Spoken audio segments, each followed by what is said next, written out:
Hola, bienvenidas y bienvenidos. Estamos súper emocionados y emocionadas porque el día de hoy estamos estrenando podcast. Estamos estrenando canal, estamos estrenando podcast, pero además estamos celebrando también el Día del Maestro y de las Maestras. Y eso pues nos pone muy contentas porque entonces empezamos con bombo y platillo y echando todo la casa por la ventana y pues también con invitadas súper especiales porque el día de hoy estamos hablando de pedagogía. Y en ese sentido, el día de hoy, ¿por qué no hablar del papel que tienen los profesionales y las profesionales de pedagogía, pero en el campo de la docencia?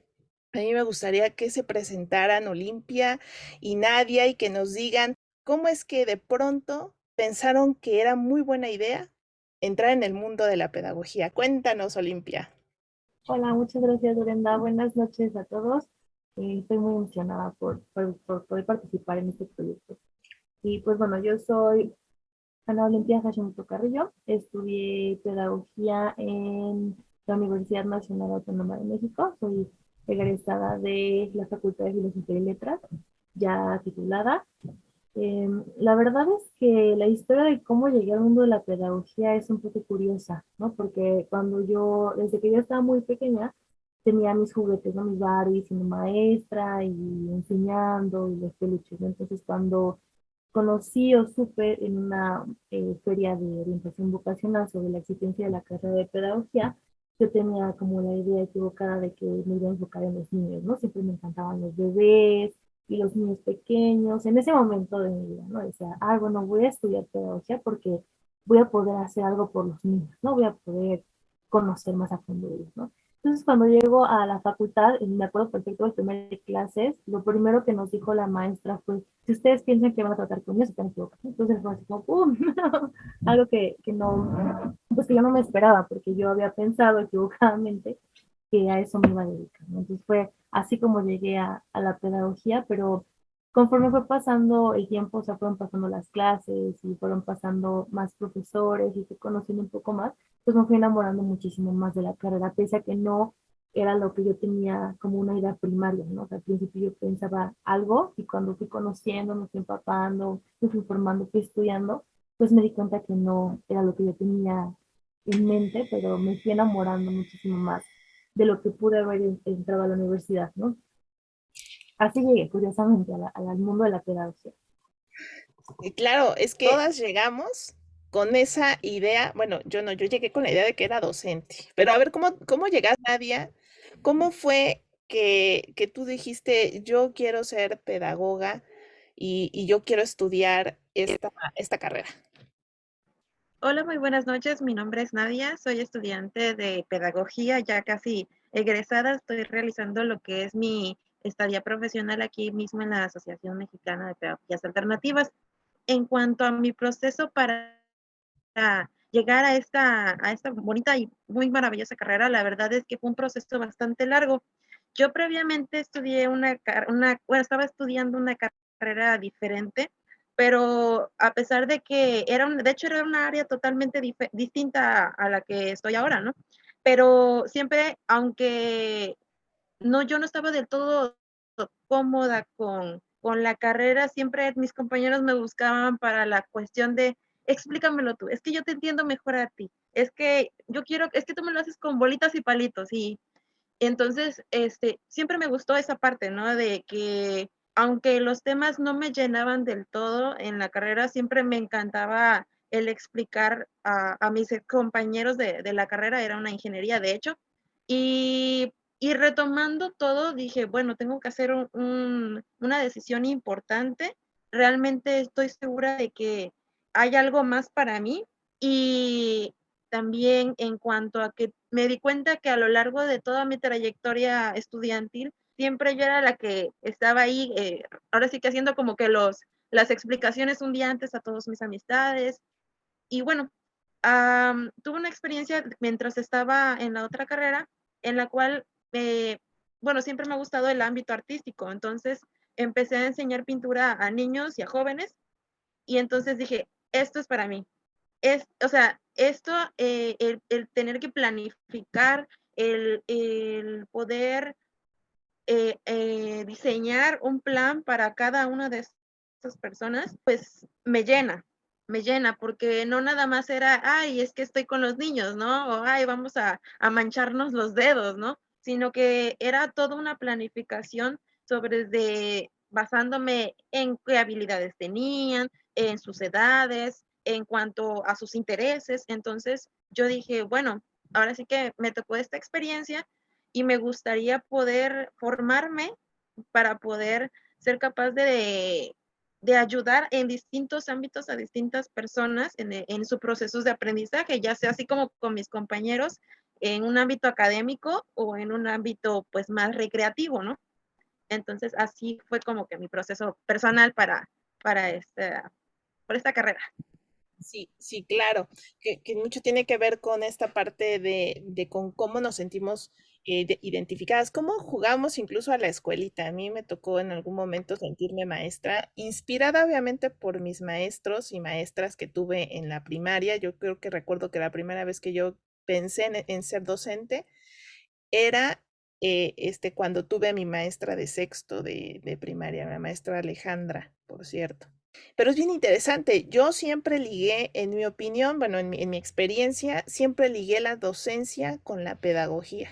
Después supe una de que después fue mi madrina, una maestra incluso que yo tuve desde primero de primaria, otra maestra que también muy importante en mi vida personal, en mi vida académica, que terminó siendo mi madrina y madrina incluso de mis hermanos y bueno, casi prácticamente, no casi, prácticamente de la familia, la maestra Elsa Bernal.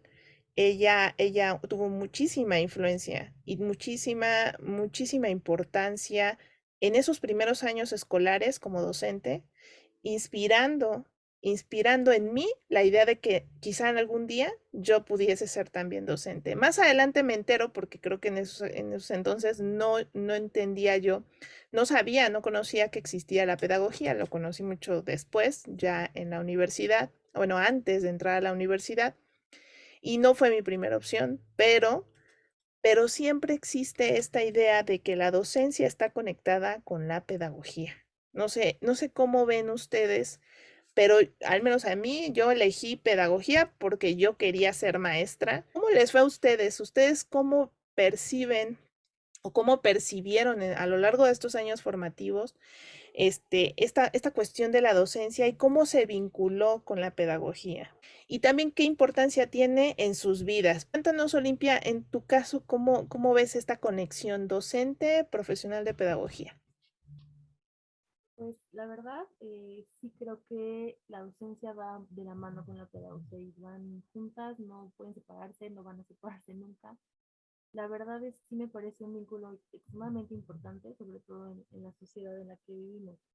Y pues yo, cuando estudié pedagogía y me fui enamorando de la carrera, tuve igual varios maestros que fueron importantes para mí, que me acuerdo de ellos y no me marcaron como tal para ser docente, pero sí me enseñaron, por ejemplo, algunas cosas que a mí me gustaba encontrar en un maestro, ¿no? Me acuerdo de mi maestra de segundo de primaria, se llama Gaby, no me acuerdo de su apellido, pero era una maestra muy linda, así que todo el tiempo me estaba preguntando, bueno, no solo a mí, ¿no? Sino a todos mis compañeros, ¿cómo estás? ¿Cómo te sientes? O si no llevamos la tarea, bueno, ¿qué pasó? ¿No? Como estaba muy al pendiente de esta cuestión emocional, no solamente de llegar, enseñarnos y nada más, ¿no? Sino como estar muy al pendiente de esta parte de las emociones dentro del salón de clases, ¿no?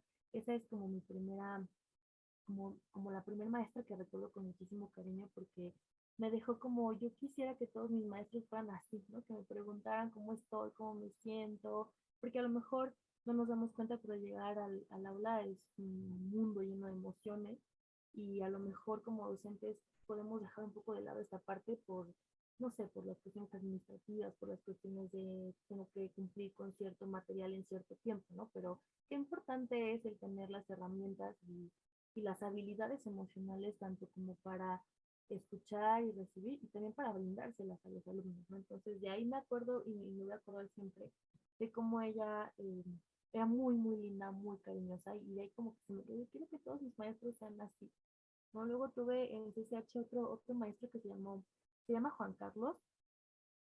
Él enseñaba biología, ¿no? Y de hecho, en algún momento yo pensé en cambiar el área de humanidades por biología gracias a este profesor, ¿no? Porque la verdad es que sus clases eran súper interesantes y le ponía como tal empeño, tanto énfasis en explicar, en decir, en los ejemplos. Bueno, se notaba mucho que preparaba sus clases con mucha anticipación, ¿no? Bueno, ahora como docente entiendo que lo preparaba, ¿no? En ese momento era como, wow, le apasiona la carrera, le apasiona el tema y me lo transmite, ¿no? Me lo contagia, ¿no? Como que padre, yo quiero investigar más acerca de eso. Y bueno, al final de cuentas no me ganó como el lado humanista, siempre fue como esta parte de emociones y siempre esta parte de humanista, ¿no? Entonces, al final me ganó, pero recuerdo, ¿sabes? Que cuando estaba en secundaria había un departamento de pedagogas. Entonces, cuando yo conocí que hacían, yo dije, yo quiero hacer eso, ¿no? O sea, porque había una oficinita, me acuerdo perfecto, en la secundaria, en donde ellas estaban ahí sentadas y se encargaban como de esta parte emocional, ¿no? Como esta parte de, bueno, ¿qué está pasando con tal alumno? ¿Por qué reprobó? O, bueno, veo a tal alumna con, no sé, la veo triste tantos días, ¿no? Como esta parte que les platico que se mezcla entre lo emocional, lo humanitario, pero también los procesos de enseñanza aprendizaje en un ámbito académico formal, pero yo decía que iba a hacer eso, ¿no? O sea, porque me acuerdo que se sentaban y llamaban a los padres de familia y tenían juntas y les recomendaban, no sé, psicólogos y canalizaban a los psicólogos, a los chicos de secundaria que requerían una mayor atención. Entonces ahí fue cuando dije, yo quiero hacer esto, ¿no? Que fue como el primer acercamiento con la pedagogía, pero como todavía no está tan definida, pues pensaba más en niños pequeños, ¿no? Entonces, pues así me acuerdo de otros maestros también en la carrera que fueron importantes para mí, sobre todo dos maestras, una se llama Zaida y la otra se llama Gaby, que fueron para mí como un super ejemplo de mujer, ¿no? O sea, como, wow, o sea, todo lo que hace, todo lo que ha estudiado, todo lo que proyecta en su clase, es como un ejemplo, ¿no? Como, ay, yo quisiera en algún futuro poder llegar a tener tal triunfo, ¿no? Tal cual ella lo comunica, lo plasma en su vida cotidiana. Entonces, su pasión por la clase al dársela a los alumnos. Entonces, por ahí fue como empecé a acercarme más a la docencia, ¿no? Que cuando salí de la carrera, la verdad sí decía, no, docente no, pero pues la vida siempre me llevó por ese camino. nunca, nunca intenté algún otro como ámbito, porque siempre me llevó por ahí, por la docencia, por la docencia, por la docencia, y ahora que actualmente soy docente, soy docente titular frente a un grupo de sexto de primaria y he tenido otros tantos grupos de primaria y secundaria y otros tantos procesos en el ámbito formal de la educación, ¿no? Pero ahora que lo veo así como en retrospectiva, pues sí, toda la vida he estado mezclada con la docencia y toda la vida he encontrado como puntos claves en diferentes docentes que me ayudaron y me llevaron a lo que ahora es pues como, no sé, como mi máximo, ¿no? Me encanta dar clases, me encanta ser parte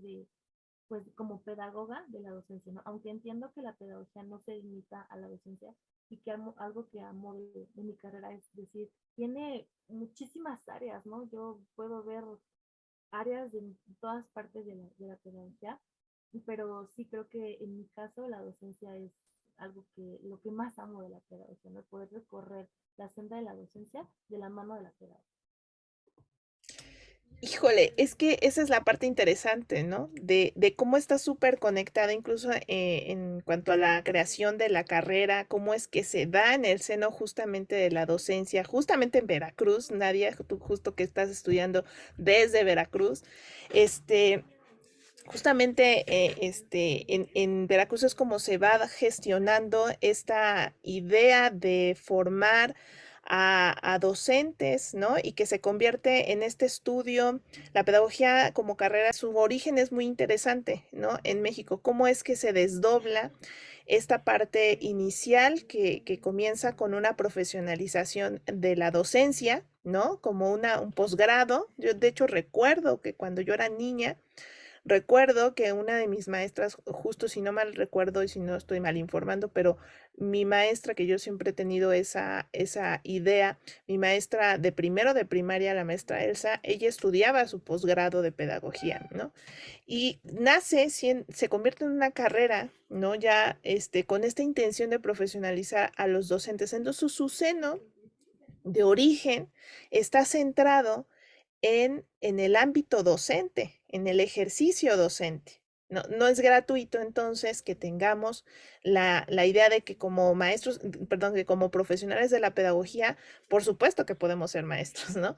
Pero es bien interesante porque a lo largo de los años, entonces se va fraccionando el interés de la pedagogía profesionalizante, de la docencia, a aquella pedagogía que es más investigativa, ¿no? Que bueno, algunos denominan ahí, se la apropian los investigadores de la UNAM, que es cuando empieza a gestarse el origen de la carrera ya en la UNAM, ¿no? Y es como desdoble de aquel trabajo que se hacía desde el ámbito del normalista, ¿no? Finalmente, para su profesionalización y por otro lado, en este ámbito un poco más orientado a la investigación, ¿no? Donde también se plantea el hecho de que la pedagogía no solo ocurre en las aulas, ¿no? Que también puede ocurrir y hay que investigar el fenómeno educativo. Y es ahí la parte interesante porque este análisis que hacemos, bueno, esta ida al pasado, ¿no? Que nos hace pensar, bueno, ¿y a mí cómo me conectó la docencia con la pedagogía? A mí porque yo sabía que mi maestra estaba haciendo su posgrado de pedagogía y entonces para ser maestra pues yo tenía que estudiar pedagogía, según yo, ¿no? O sea, esa fue mi elección y esa fue la información que yo tenía en ese momento. Yo en mi horizonte no estaba en las escuelas normales. O sea, en mi horizonte y en mi experiencia, en mi entorno próximo, nadie hablaba de las escuelas normales. Yo me entero que existen mucho después, ya hasta que había acabado la carrera, que existían las escuelas normales y eso porque yo cuando quiero entrar a dar clases me doy cuenta que me pedían una nivelación académica, ¿no? Que así cuando mi prima me dijo, oye, ¿quieres dar clases en primaria? No, pues sí, ya terminé mi carrera, ¿quieres darla? Ah, bueno, necesitas una nivelación. Y yo decía, ¿y eso qué? O sea, yo ya terminé mi carrera, o sea, ¿qué es eso, no? Y resultaba que en aquel entonces, cuando yo era recién egresada, no podía como pedagoga dar clases en escuela, en educación básica, porque esos espacios estaban reservados para normalistas. Entonces, bien interesante esa parte. Y posteriormente, pues bueno, ya viene esta apertura con la reforma de Peña, ¿no? A que otras carreras, incluso, o sea, diferentes a la pedagogía, puedan acceder a una plaza docente en educación básica, ¿no? Pero incluso los discursos cambiaban mucho, ¿no? Porque había quienes decían, ¿quieres dar clases como pedagoga? Pues solo te compete dar clases a nivel superior, ¿no? O en escuelas privadas, pero no vas a poder entrar al sistema público, ¿no? No vas a poder ser como de toda esta base de docentes de escuela pública, porque ahí solamente entran los normalistas. Y con la reforma de Peña, pues ese horizonte cambia. Vamos a ver qué tanto cambia y eso será un punto que ahorita tocaremos, pero cuéntanos, Nadia, en tu caso, ¿tú cómo ves esta conexión con la docencia y la pedagogía y bueno, tus propias elecciones, ¿no? O sea, ¿tú cómo has pensado en algún momento ser docente? Bueno, en cuanto a la relación que existe entre la pedagogía y la docencia, pues igualmente pienso que está íntimamente relacionada, o sea, es una relación intrínseca, porque al fin y al cabo las dos están orientadas a la educación. Entonces, eh, algunas desde perspectivas un poquito más enfocadas a lo mejor a la praxis, o a lo mejor otras en una visión más holística. Depende también de cómo se lleve a cabo, ahora sí que cada profesional. Y en cuanto a la importancia de la figura docente, pues yo tuve la experiencia de estar en una escuela con un sistema alternativo, que estaba en la escuela en un proceso de formación, apenas estaba formalizando todo el trámite. Entonces, ninguno de estos maestros tenían un salario como tal. Realmente ellos, ahora sí que mera vocación, decidían estar en esos espacios y darnos con mayor libertad lo que eran nuestros procesos formativos. De hecho, entre ellos, pues uno que quiero destacar es el profesor Román, era el profesor de física y de matemáticas, y es de hecho la persona en la que me orientó más para ir a la ingeniería inicialmente. Igualmente, a mí me encantaban sus clases, él era muy abierto en cuanto a la libertad de expresarnos, de poder proponer.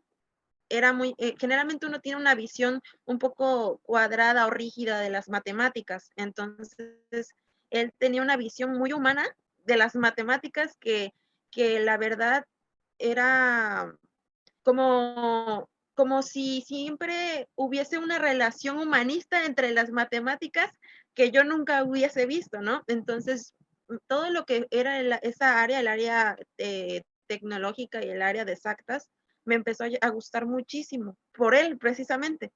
Pero pues ahora sí que pues ya le comentaba lo de la diferencia. Y otra maestra que es la maestra Gema, ella es pedagoga también, pero además de pedagoga como mujer, la verdad es alguien que yo admiré siempre porque ella es una persona muy multifacética, muy llena de vida en cuanto a que ella nunca se encerró en la pedagogía como, por ejemplo, de tipo educativo o, por ejemplo, organizacional. Ella estaba en todos los ámbitos. Ella estaba en áreas rurales, estuvo dando, ahora sí que espacios en la pedagogía social también. Y entonces, cuando yo tuve esta situación, hablé con ella precisamente, y ella fue la que me dijo, si es que eso no es exactamente lo que buscas, pues tienes que reflexionar hacia tu pasado, hacia tu yo interno y ver exactamente qué es lo que está conectando contigo, qué es lo que conecta todos estos intereses que has tenido. Y llegué a esa conclusión, ¿no? Fue un análisis introspectivo muy grande porque dije, bueno, es que siempre el punto que comparten todos estos patrones es educación, educación y educación, educación, ya sea para mí misma, para otras personas, para planificar algo.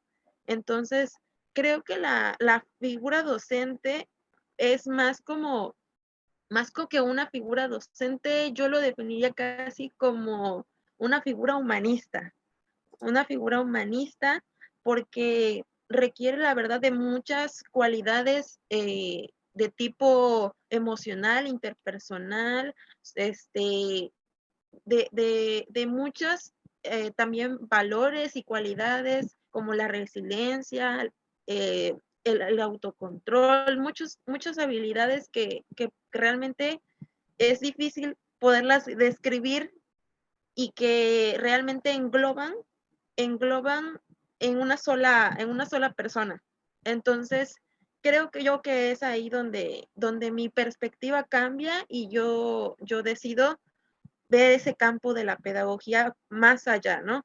Les comentaba precisamente que yo igual tenía una idea muy de docente, y que no es por supuesto nada negativo, simplemente era como que una visión pues un poquito más limitada que cuando actualmente, ¿no? Pero en general esa es mi opinión en cuanto a eso y la verdad eh, yo quiero mencionar esas personas que fueron bastante importantes para mí porque no fue un trabajo que se quedó en el aula, sino que fue un trabajo que trascendió el tiempo, que trascendió el espacio básicamente porque fue una relación que se mantuvo y que a pesar del tiempo que había pasado, ahora sí que tuve la confianza de poder acudir y tomar una decisión diferente y pues mejor para mí. Es súper interesante lo que estás mencionando porque a mí me conecta muchísimo con estas dos ideas que queríamos justamente plantear en este desarrollo de esta charla, que es cuál es el papel del profesional y cuál es la importancia y el papel que tiene el profesional que ejerce la docencia, ¿no? Aquí estamos como queriéndolo aterrizar desde la formación pedagógica. Algunos de estos maestros que tuvimos no necesariamente eran pedagogos, ¿no? Otros sí, pero me quedo pensando y un poco para reflexionar, sobre todo aquellos que nos dedicamos, siendo profesionales de la pedagogía y que nos dedicamos a la docencia y que hemos aprendido y creo que mucho nos ha motivado y mucho nos ha inspirado esta parte de formación humanista que tú estás mencionando, Nadia, y que creo que es muy importante siempre tener presente. La carrera forma parte del área humanista, ¿no? O sea, y eso es muy, muy importante porque, y valioso, porque nuestro papel entonces en el ejercicio de la pedagogía está siempre atravesado por estos valores humanos, ¿no? Esta percepción de que, pues, va a ser un referente, de queramos o no, ¿no? A veces uno diría, no te des tanta importancia en lo que haces o dices porque tampoco eres el centro del mundo. No, y sí a la vez, ¿no? Como figura docente, creo que nuestro papel va más allá justo de la parte técnica, ¿no? O técnico-pedagógica, que es algo que quizá dominemos porque pues hemos terminado una carrera, ¿no? Y tenemos como esta base profesional y esta base también importante de conocimiento que nos da el poder ejercer la pedagogía empleando las teorías, las metodologías y demás.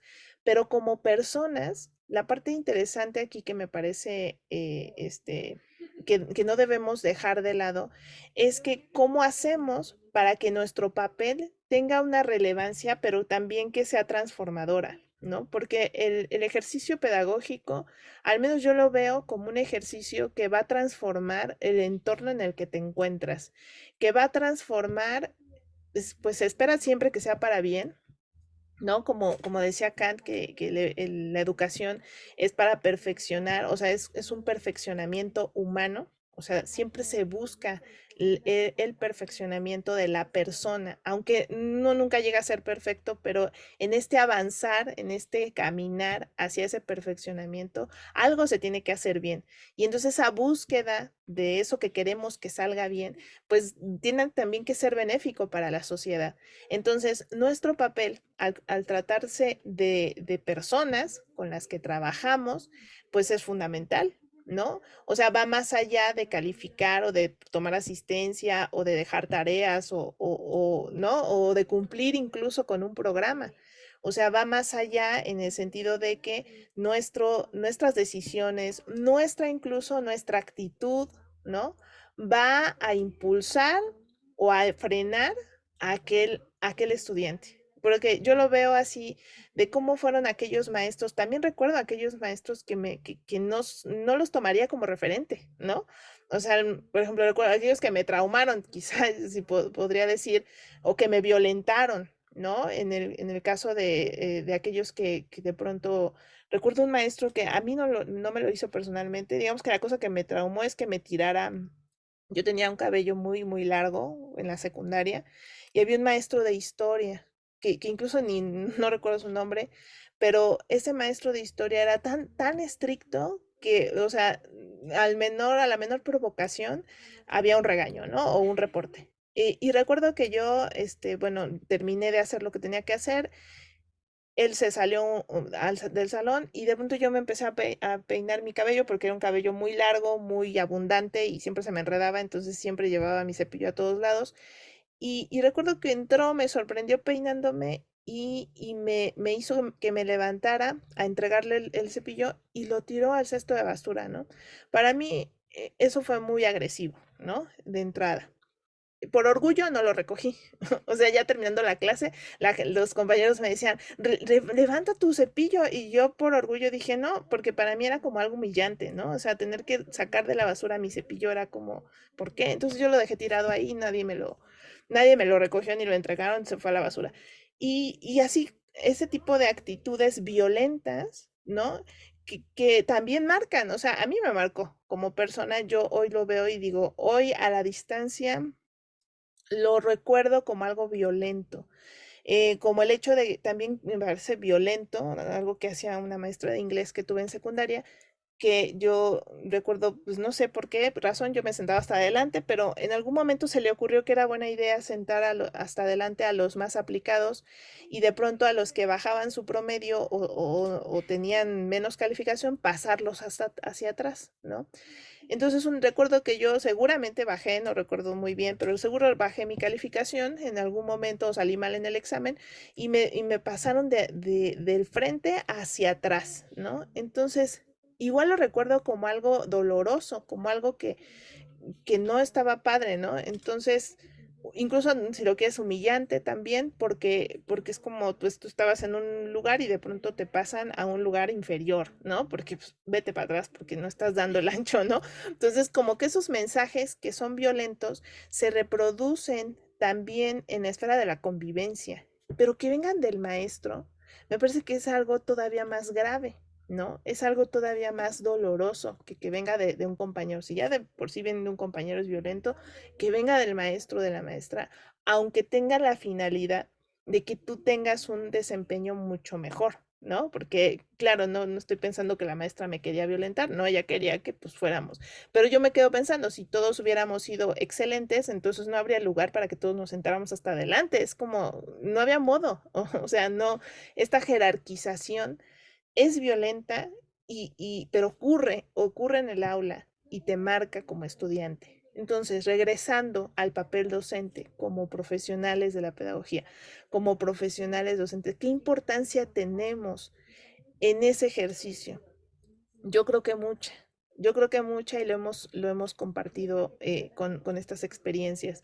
Creo que mucha y creo que también en el camino vamos construyendo ese ejercicio, porque yo también seguro en esta búsqueda de identidad docente, ¿no? Tuve una fase, yo podría decir una fase conductista, una fase autoritaria, tuve una fase de barco, tuve una fase de regulación, ¿no? De entre medio barco, medio... Entonces, como que esta construcción de la identidad docente de que tú no quieres estar ahí en ese papel de villana, pero tampoco quieres estar en el papel de la que hace todo fácil, ¿no? O que no le importa, o esta construcción de identidad docente, fiscalizadora o identidad docente tipo, pues, cuidadora o sobreprotectora, porque también, o madre, ¿no? Esta figura docente de madre que a veces ejercemos, es muy compleja, es muy compleja y se vive, pues sí, yo al menos diría en los años que tengo de experiencia docente, se vive pues conforme a también a tus propios referentes como docentes, ¿no? Que has vivido tú como estudiante. Tenía muchos referentes positivos, sigo aprendiendo, tuve maestros muy, muy buenos en la Facultad de Ciencias Políticas, maestros que me sorprendían, ¿no? Yo ya con una mirada como docente, porque ya había terminado mi carrera de pedagogía, entonces me metí a estudiar ciencias de la comunicación y ahí tuve muy, muy buenos maestros, por ejemplo, cito al maestro Espartaco, que él, cuando llegué con él dije, yo pensaba que escribía y hasta hacía poesía y la verdad cuando llegué a su clase dije, yo no escribo ni hago poesía, yo escribo cosas raras, ¿no? que me gustan, pero y que le gustan a la gente quizá, pero yo no sabía escribir. Entonces, cuando llego a su clase, esas revelaciones que te dan los maestros, ¿no? Que te hacen descubrir algo nuevo, pero también con respeto. Esa parte me gusta mucho, ese compromiso que tienen, ¿no? También tuve maestras una maestra de producción que era súper amorosa, a la que le aprendí esa parte de la tolerancia, ¿no? Porque es muy fácil caer en el autoritarismo como docente, porque crees que eso es formativo y no es cierto, es violento. O sea, la disciplina que a veces se vende como disciplina, o sea, esos ejercicios violentos que se venden como disciplina, son eso, son violencia que se extiende desde el docente hacia el grupo. Y eso a mí descubrirlo se me hizo súper revelador. Y cuando veo maestras con ese compromiso, digo, wow, o sea, tengo que aprender esa parte, ¿no? Y pues bueno, o sea, también referentes de lo que no quiero ser, ¿no? O sea, maestros súper desobligados, que llegaban súper tarde, que no tomaban lista, que eran autoritarios con la calificación, ¿no? recuerdo un maestro de producción de la facultad que pues yoísta, ¿no? De aquellos que sienten que son pues los protagonistas de la clase, ¿no? Y que llegan a presumir sus producciones y yo grabé esto, y yo grabé aquello, y no te enseñan, pero esperan todo de ti y entonces te exigen el triple. Esas cosas que a mí me hacen revalorar qué importancia y qué papel tan importante tiene el profesional de la docencia, ¿no? Quien ejerce la docencia. Yo no sé si los profesionales de pedagogía tenemos más claro eso o si es algo que tiene que ver con la personalidad, no sé, con la vocación, ¿no? Porque yo lo estoy hablando, por ejemplo, de estos maestros, algunos no son pedagogos, pero son muy buenos maestros, ¿no? Entonces, esa parte, ¿cuáles serán los retos? ¿Cuáles son las cosas pendientes que tenemos desde esta reflexión sobre lo que es ser un docente en un contexto también actual, ¿no? Como todas estas cosas que han pasado. ¿Cómo ves, Olimpia, en este contexto en el que nos movemos, con todo lo que ha sucedido después de la pandemia, pero también con todo lo que hemos aprendido en nuestra experiencia como profesionales de pedagogía? ¿Cuáles serán estos retos? ¿Cuál será este papel que tenemos que estar construyendo como docente actualmente? Pues, ay, es que es muy complicado, ¿no? Porque justo como decía Nadia y como ahorita tú estás compartiendo, el papel de docente va mucho más allá del aula, ¿no? O sea, la verdad es que cuando uno se para frente a un grupo, es un referente de lo que sí quieren ser o de lo que no quieren ser, ¿no? Entonces es una responsabilidad súper grande el hecho de que tú tengas frente a ti vidas en limpio, en blanco, que de ti van a llevarse una experiencia buena o mala, ¿no? Entonces, la verdad es que la responsabilidad es muy grande, es muy fuerte y creo que ahora se ha encasillado el papel de docente, ¿no? Como que no se ve, no se refleja la realidad de lo complicado que es poder llegar a equilibrar todas estas áreas, ¿no? Porque no solamente es planear mi clase y darla, ¿no? Ya, no la di y punto, no, tenemos que fijarnos mucho más allá de cuáles son los estilos de aprendizaje de cada uno de mis alumnos, de cómo funcionan de manera individual, de cómo puedo integrarlos al grupo. Vaya, tengo que conocer a cada uno de mis alumnos y saber qué alumnito le gusta trabajar grupal, qué alumno trabaja de manera individual, qué alumno es kinestésico, qué alumno es no sé, ¿no? O sea, qué alumno aprende visualmente, qué alumno aprende sin escucha, o sea, todas estas cuestiones, estas teorías, ¿no? Que voy a Gardner con las inteligencias múltiples, son cosas que el docente necesita conocer, aplicar, y primero aplicarlo en uno mismo, ¿no? Porque la verdad es que lo que decía Nadia me encanta, ¿no? Esa parte del autocontrol, es muy complicado de verdad, o sea, tratar con humanos es realmente difícil, ¿no? Y es una cosa preciosa y es algo hermoso, de verdad que uno se lleva experiencias muy bonitas, muy lindas, que a uno le llenan el corazón, que nos hacen derramar lágrimas de alegría, ¿no? Pero también esta parte de cumplir con todos estos retos, sobre todo en este tiempo post pandemia, porque fue un parteaguas muy grande. ¿Cómo estábamos acostumbrados o cuál era nuestra normalidad más llamada, ¿no? Dentro de un contexto escolar y que de pronto se rompe, pero se fractura por completo y cuando volvemos, ¿no? Tuvimos que ajustarnos, digo, me tocó también ser docente antes de la pandemia, durante la pandemia y después de la pandemia. Entonces, desde mi experiencia, contarte este parteaguas tan grande y esta parte tan complicada del regresar a las aulas, digo, empezando por uno mismo, ¿no? Yo, por supuesto, admito que me daba miedo volver, ¿no? Porque era todo muy incierto, o sea, yo no sabía si la vacuna me iba a hacer efecto, si ya iba a estar bien, o sea, ¿no? Porque además, esta parte en que los niños no tienen, o a lo mejor ciertos alumnos de ciertas edades no tienen todavía como la noción de la sana distancia, ¿no? Que se aplicaba. Entonces, ni modo, yo le comentaba en ese momento a mi jefa, le decía, pues es que si mi alumno llega y me abraza, yo no le voy a decir que no, o sea, no puedo decirle que no, y tampoco quiero hacerlo, aunque está mi propio miedo de qué tal que me contagio, ¿no? O sea, porque además volvimos en un momento en el que ya no se sabe si se iba a volver, fue todo muy incierto, fue todo muy, pues no sé ni cómo llamarlo, porque fue una experiencia muy, pues sí, un antes y un después, ¿no? O sea, hay una maestra antes, hay una docente antes, hay una docente durante y una docente después. pero que es parte de esta construcción misma, ¿no? Porque así como tú comentas, yo también tuve mi fase, ¿no? En que salí de la carrera pensando como yo conductismo jamás no me gusta, no debe ser, no lo quiero aplicar. De pronto, pues tengo que aplicar el conductismo porque si no, pues no puedo controlarlos. ¿Cómo le hago con 11 niños de 2 años que no tienen límites, que no, que, o sea, que tienen rabieta? ¿Cómo le hago?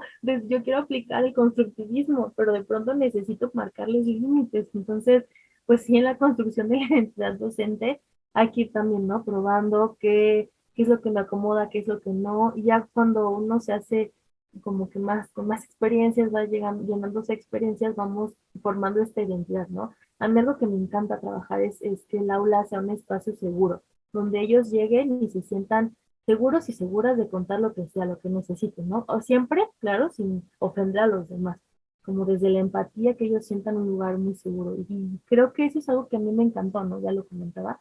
El hecho de yo llegar y poder sentirme tranquila en un lugar en donde nadie me iba pues estar juzgando, estarme diciendo que estaba mal o estarme tachando, ¿no? Porque me pasó que justo en segundo me ganaba muchas menciones honoríficas, ¿no? Entonces pues, siempre era como la pobre, ay, la celebrity, no, ay, la ñoña, ¿no? Entonces la maestra sí decía como, no, es que los apuros aquí están prohibidos, etcétera. Entonces esta parte de estar al pendiente de cada uno de tus alumnos es súper difícil, ¿no? Porque además no lidiamos solamente con los alumnos, también viene el trasfondo de los padres de familia, cómo es que vienen desde su casa y hasta dónde yo como docente puedo ayudarles, ¿no? Creo que eso es como el papel principal de un docente, de un profesional de la pedagogía que practica la docencia, el llegar a apoyar, el llegar a brindar soluciones, herramientas emocionales, herramientas teóricas incluso para los alumnos, pero también para los padres de familia, ¿no? Que en este conjunto de la docencia, pues somos un triángulo en que si un lado no está funcionando, pues no va a funcionar nada.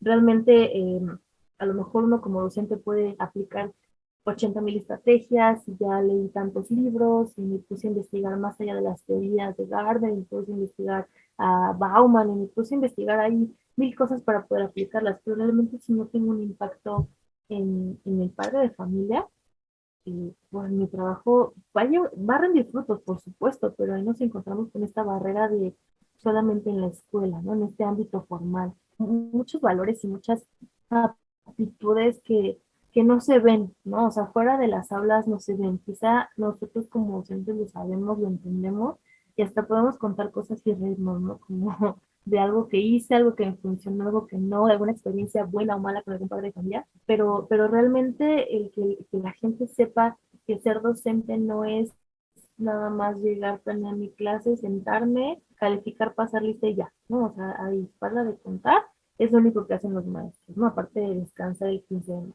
No, o sea, y no, la verdad es que el ser un docente implica una responsabilidad muy grande que va desde hasta lo que uno publica en su WhatsApp, ¿no? Porque los niños lo ven, porque los alumnos lo ven, porque los papás lo ven, porque uno es una figura de llamar pública en el que es un referente de lo que quieren ser o no quieren ser, ¿no? Por ejemplo, me ha pasado cuando tengo alumnas que están formando su identidad, que están ya un poco más grandes, que ya están como en este proceso de llegar a la adolescencia, empiezan a fijarse en referentes, en mujeres, en ejemplos a seguir, ¿no? Entonces es una responsabilidad y es una carga el ser un ejemplo para alguien, ¿no? Que te reitero, ¿no? Es precioso y la verdad que lleguen de pronto en mensajes bien bonitos de me gusta esto de usted, yo quiero ser así, es precioso, pero al mismo tiempo esta parte tan bonita implica cargar con una responsabilidad muy grande, ¿no? Y que además tenemos que llevar día a día, porque no es nada más durante el lunes, ¿no? El lunes tengo que ser resiliente, tengo que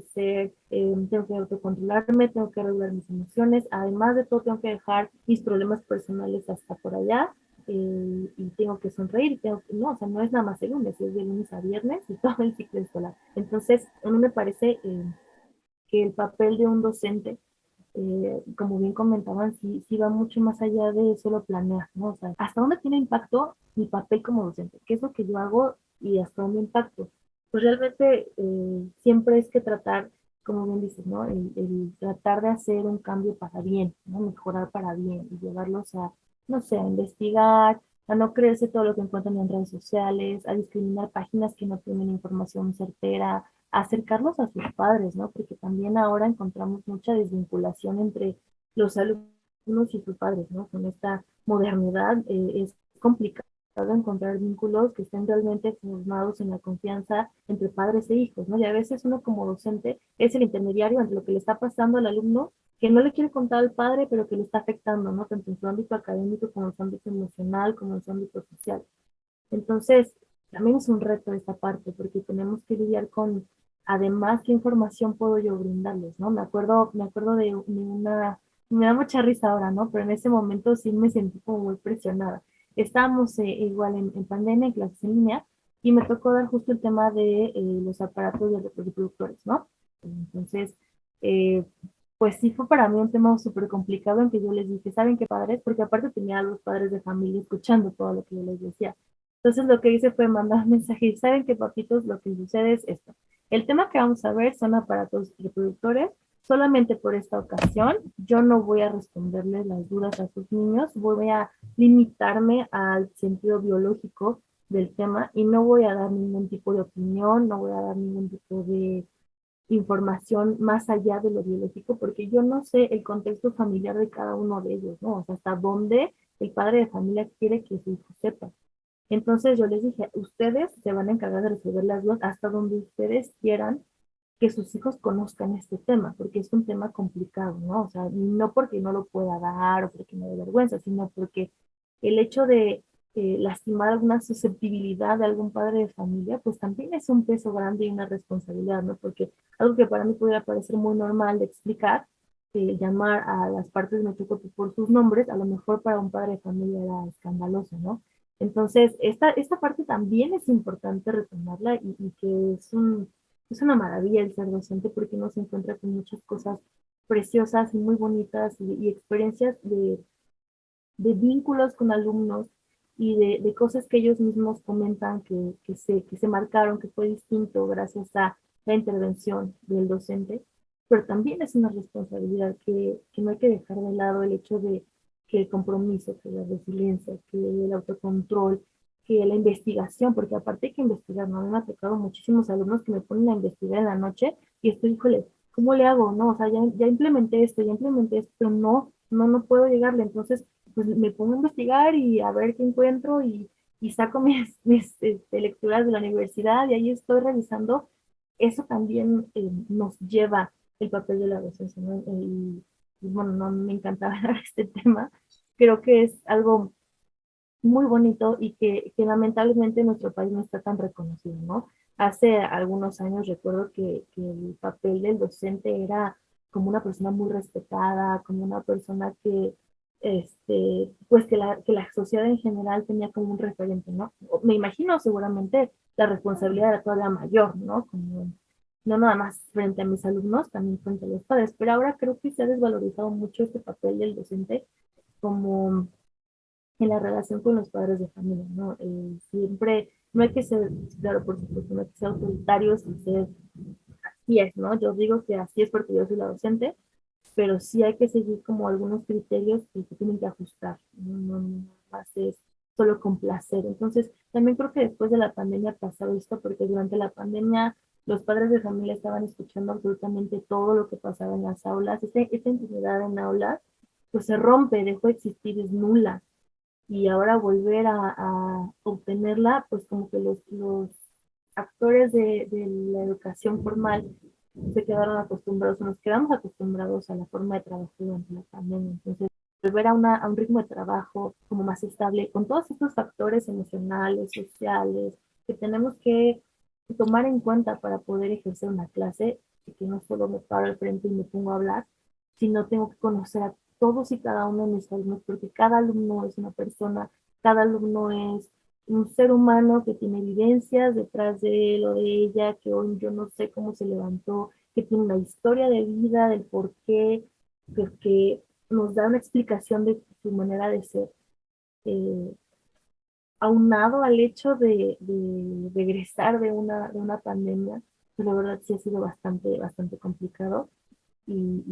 Pues nada, eso es lo que yo pienso. Reflexiono al respecto, ¿no? Digo, la reflexión puede ser interminable, pero creo que es importante que más personas conozcan desde la viva voz de los docentes que día a día estamos enfrentando esta situación, ¿no? Y que a veces hay cosas que no nos dejan venir, ¿no? Me ha pasado que es que no puedo venir porque tengo tal situación con tal alumno emocional. ¿Cómo le hago? ¿Cómo le ayudo? ¿No? O sea, porque esta parte humanista no se tiene que perder nunca, ¿no? Creo que lo más importante es no perder el lado humano y rendirnos, ¿no? Frente a una situación que a lo mejor no, ¿cómo le hago? ¿Cómo le ayudo? ¿Cómo lo apoyo? ¿Cómo lo apoyo? ¿Cómo, qué estrategia ocupo para que pueda comunicarse con su mamá, con su papá, ¿no? Por ejemplo, lo que ha sucedido. Entonces, toda esta parte, este papel de un profesional de la pedagogía dentro del campo de la docencia, me parece que es importante que se escuche, que se sepa, ¿no? No es nada más tan sencillo como he escuchado muchos comentarios de estilo como, ay, es bien fácil, tú agarras, te paras y ya.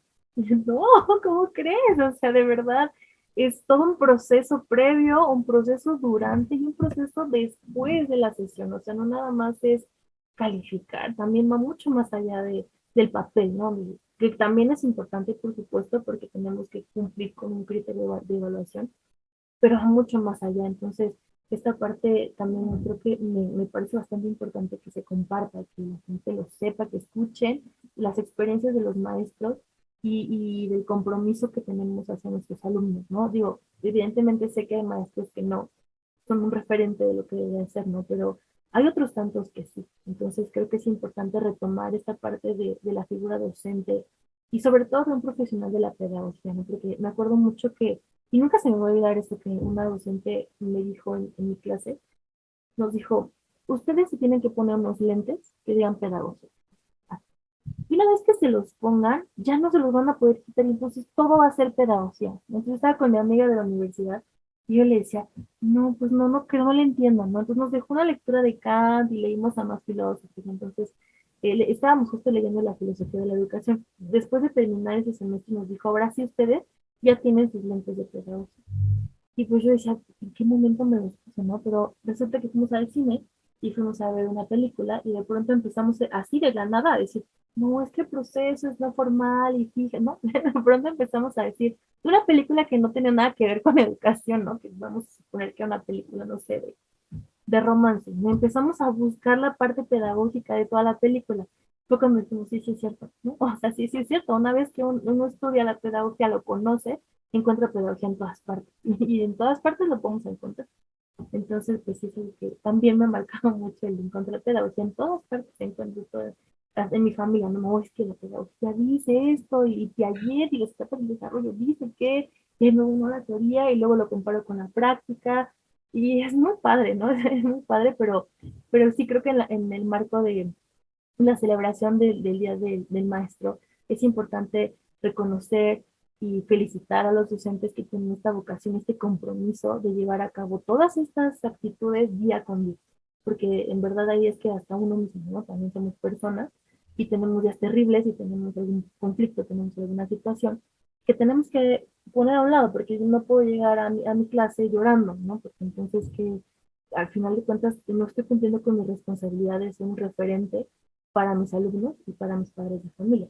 Entonces, sí creo que en este contexto del marco del Día del Maestro hay que reconocer todas estas habilidades que los docentes han tenido que y hemos tenido que desarrollar a lo largo de nuestra creación de identidad docente.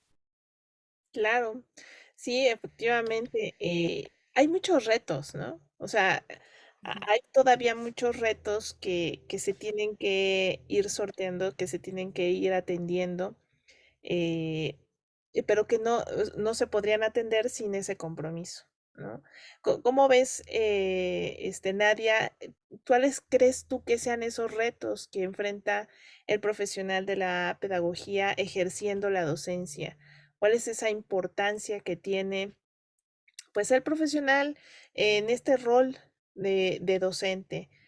¿Qué nos puedes tú decir al respecto desde tu experiencia, desde todo lo que nos estuvo contando Olimpia? Bueno, yo estuve colaborando un tiempo en un centro psicopedagógico, entonces vi la experiencia tanto de pedagogos como de docentes, como también psicólogos. Entonces, de primera mano también estuve trabajando con la directora del plantel, entonces ella, ahora sí que me empapaba de todos los ámbitos porque estuve en el área de coordinación. Entonces, yo creo que un reto, bueno, no es un reto, son muchos retos y los englobaría así como los que, retomando los que decía Olimpia, era la desvalorización del rol docente. Otro aspecto que creo que todo el mundo sabe es los obstáculos en cuanto a recursos, infraestructura y demás, que pues son limitantes muchas veces. Y creo yo también la cuestión de las expectativas, porque es curioso cómo es que existen tantas expectativas sobre lo que uno debe ser, pero hay un desconocimiento sobre lo que uno es. Entonces, creo que, por ejemplo, en los tiempos actuales se habla mucho de una educación más humanista, donde se habla sobre el factor socioemocional de los estudiantes, pero a veces llega un punto en el que tantas limitantes, tantas expectativas, responsabilidad en el docente, así como menciona Olimpia, llega un punto en el que se deshumaniza la figura del docente, aunque sea una figura humanista. O sea, como nuestra función hacia los demás es de corte humanista, pero la visión que tienen las personas por todas estas expectativas sobre lo que uno debe de ofrecer y lo que recibe, básicamente, ¿no? Entonces, por ejemplo, se habla mucho de la cuestión socioemocional hacia los estudiantes y demás, pero a veces que esa parte queda desvalorizada en el docente y queda hasta un poco olvidada, ¿no? Porque así como comentaba, es como si existiera un otro yo. Entonces, a veces uno como en ese rubro puede tener muy mal día, puede llegar a estar muy cansado, tener sus propias, así como cada estudiante tiene sus historias de vida y sus propios contextos, pues uno también, ¿no? Pero a veces esa parte se deja olvidada, ¿no? Y eso en donde yo creo que es el principal reto, ¿no? El ofrecer algo humanista sin ser tratado de esa forma. Entonces, en cuanto a los retos a partir, por ejemplo, de la cuestión de la pandemia, yo creo que hubo muchos aspectos que se notaron positivos y negativos, así como pues cualquier fenómeno social que ocurra.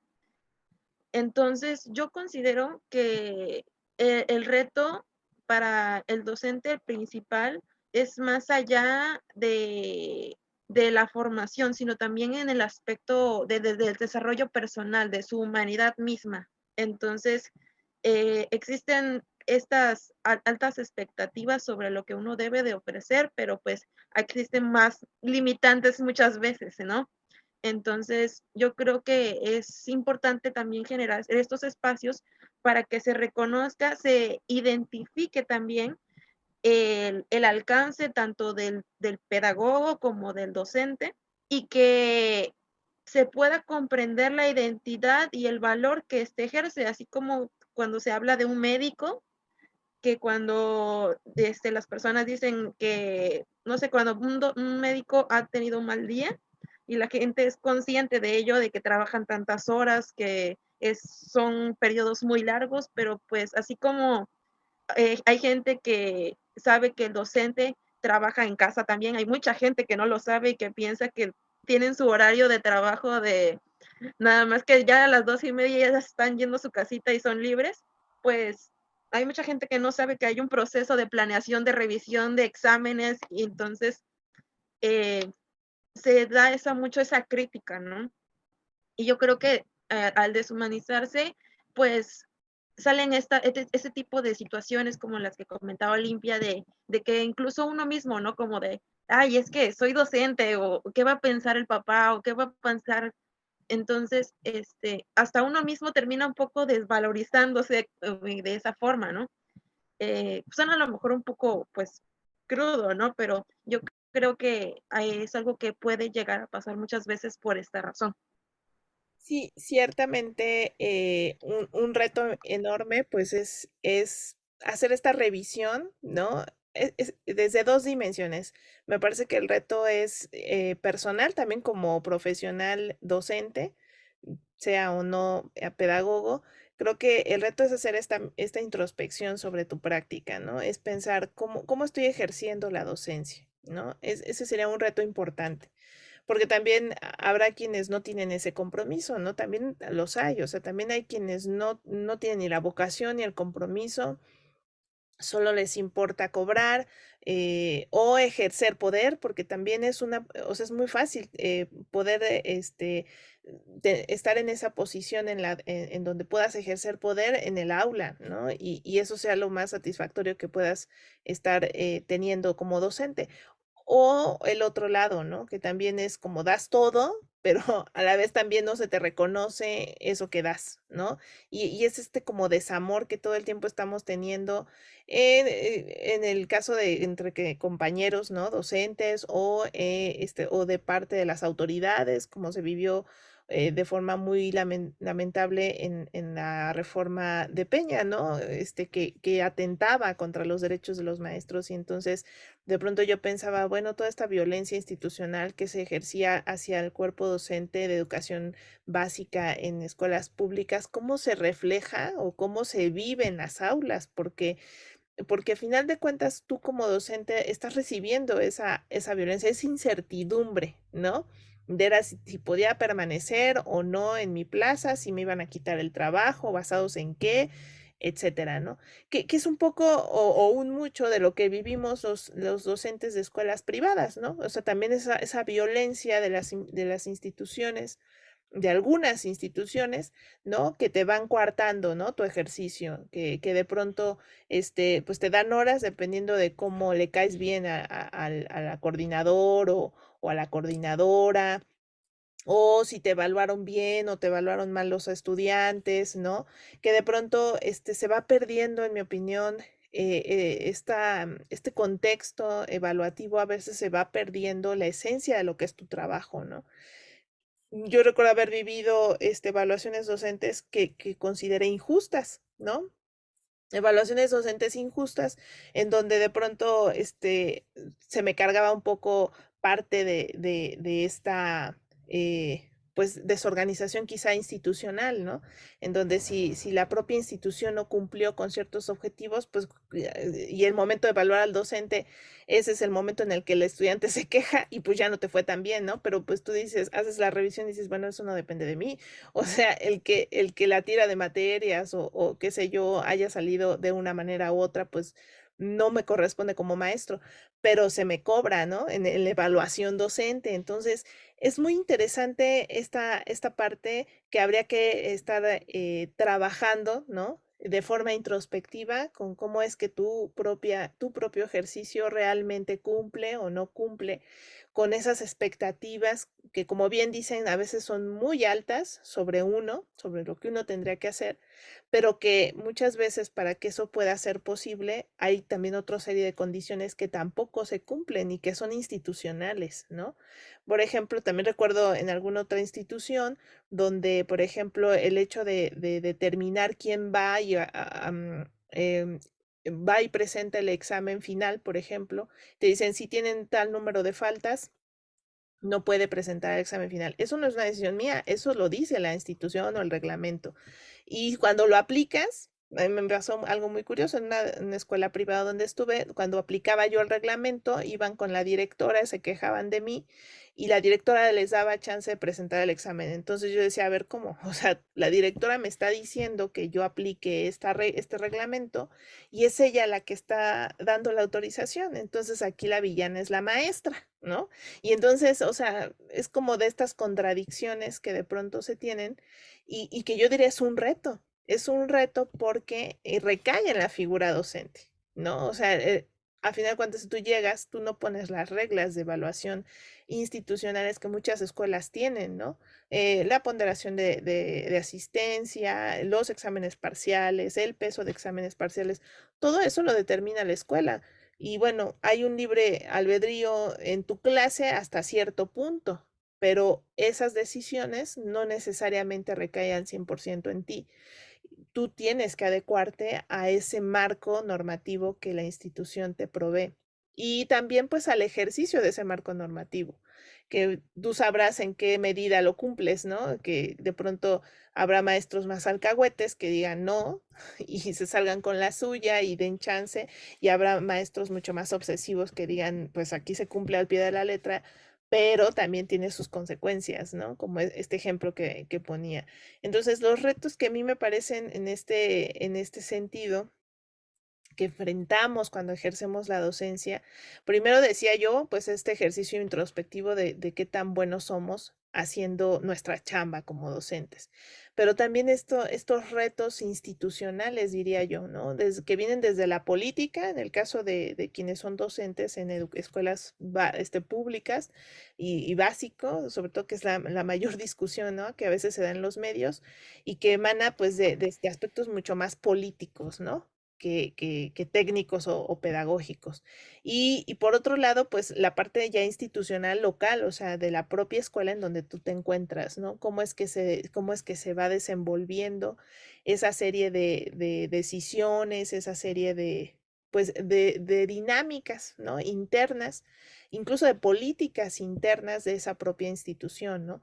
Y con las que hay que jugar, porque finalmente tú eres parte de esa institución y estés de acuerdo o no, tienes que cumplir con esa normativa o con esa misma dinámica, entrar a esa misma dinámica. Entonces creo que esos retos son fundamentalmente, están presentes, son importantes y tenerlos en cuenta. Y por tanto esto nos deriva a pensar qué competencias entonces tendríamos que tener, qué competencias ya en la práctica, porque hay mucha teoría escrita sobre esto, y podríamos citar a varios autores que dicen, pues estas son las competencias, pero en la vida real, o sea, en la vida cotidiana de uno como profesional docente, seamos o no pedagogos, pero que ejercemos la docencia, ¿cuáles son las competencias que dices, estas no tendrían que faltar? O sea, ya sea que tú hayas ejercido la docencia, que veo que aquí las tres hemos tenido ese acercamiento, o bien que dices, oye, pues a mis profesores bien les pudo haber hecho falta esta competencia, ¿no? Que es fundamental para poder ser profesor. ¿Cómo ves, Olimpia? ¿Cuáles son las competencias que tú crees que debe tener el docente y que se adecúan o que tendrían que estar adecuándose al contexto actual?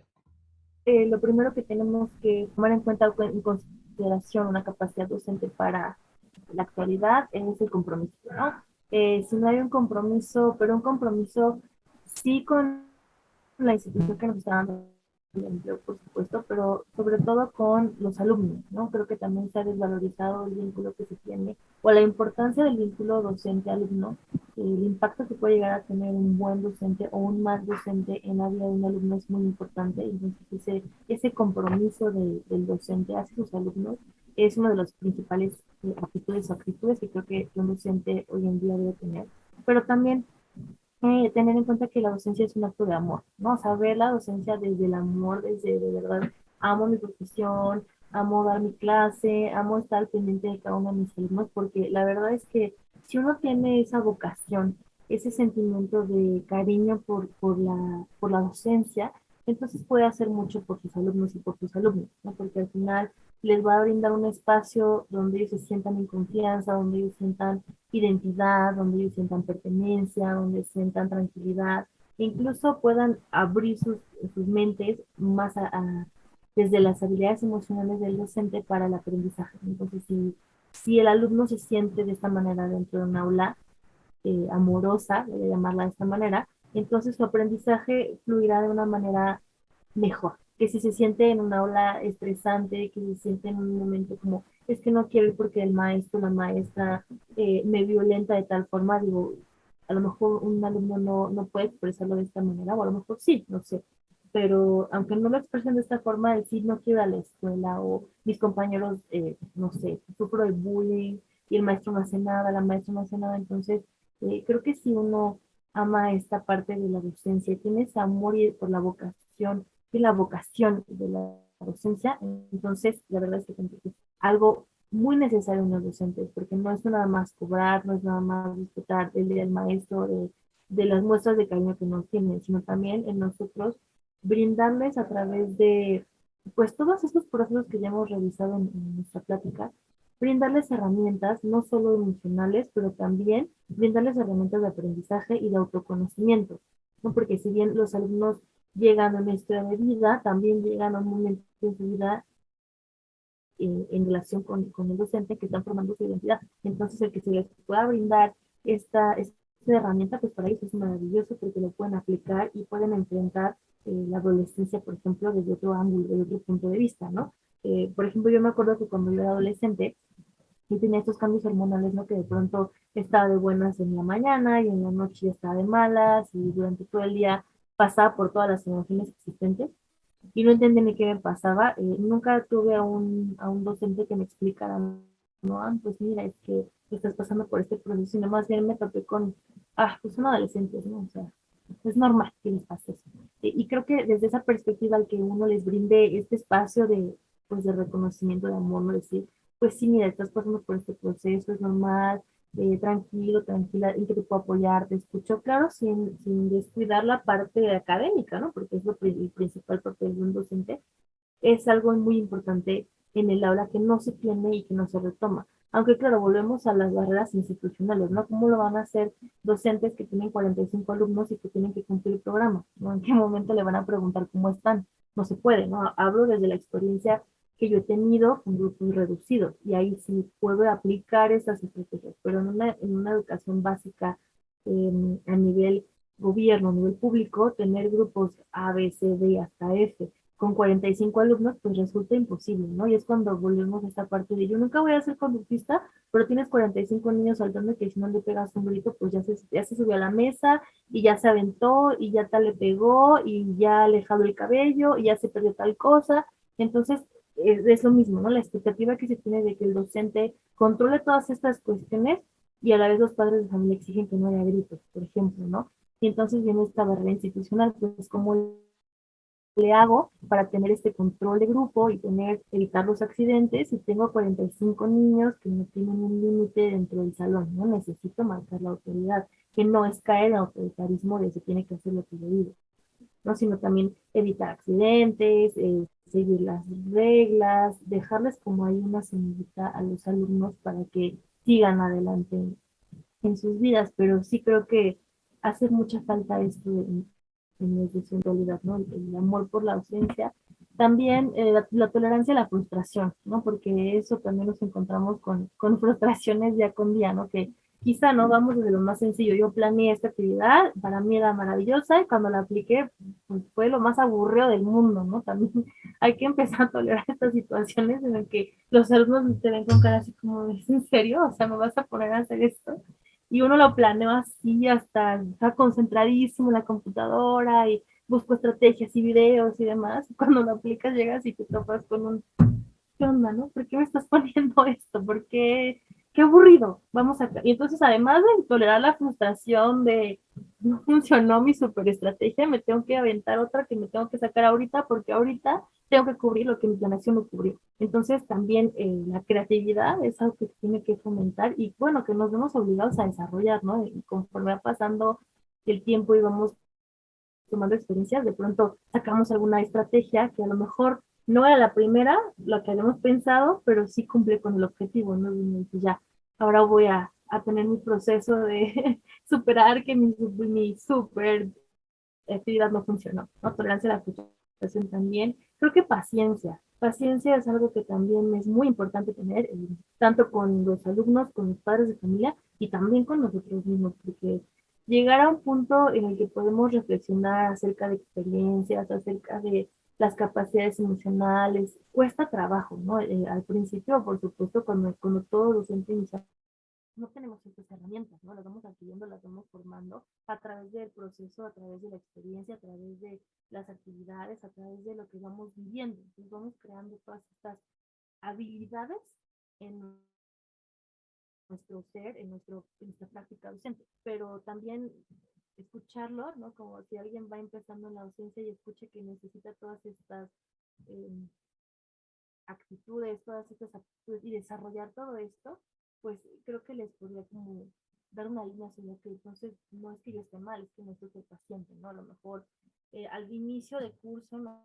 Recuerdo que platicaba con una maestra que estaba con niños de segundo año y me dice, es que yo me la pasé gritando toda la semana, ¿no? Porque no me hacían caso, porque no podía, pero ahorita ya no necesito gritar, o sea, como hay que ir formando el grupo que queremos tener y que al final hay que entender que uno como docente se refleja en el grupo que maneja, ¿no? O sea, su trabajo, su compromiso, todo esto que estamos ahora comentando se refleja en cómo el grupo se manifiesta, en cómo se relacionan entre ellos y que también el papel del docente es muy importante para esta relación entre iguales, ¿no? Que si bien ellos la forman solos, el papel de docente sí tiene que ser algo importante en esta relación entre iguales para que haya un respeto, ¿no?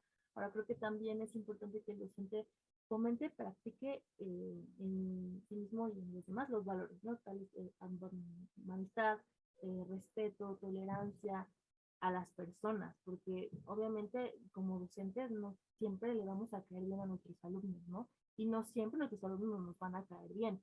Entonces, pues es importante también desarrollar esta parte de la tolerancia y que yo les decía a mis alumnos, tolerancia no es que yo me deje que mi amiga me esté sarteando todo el tiempo porque es mi amiga.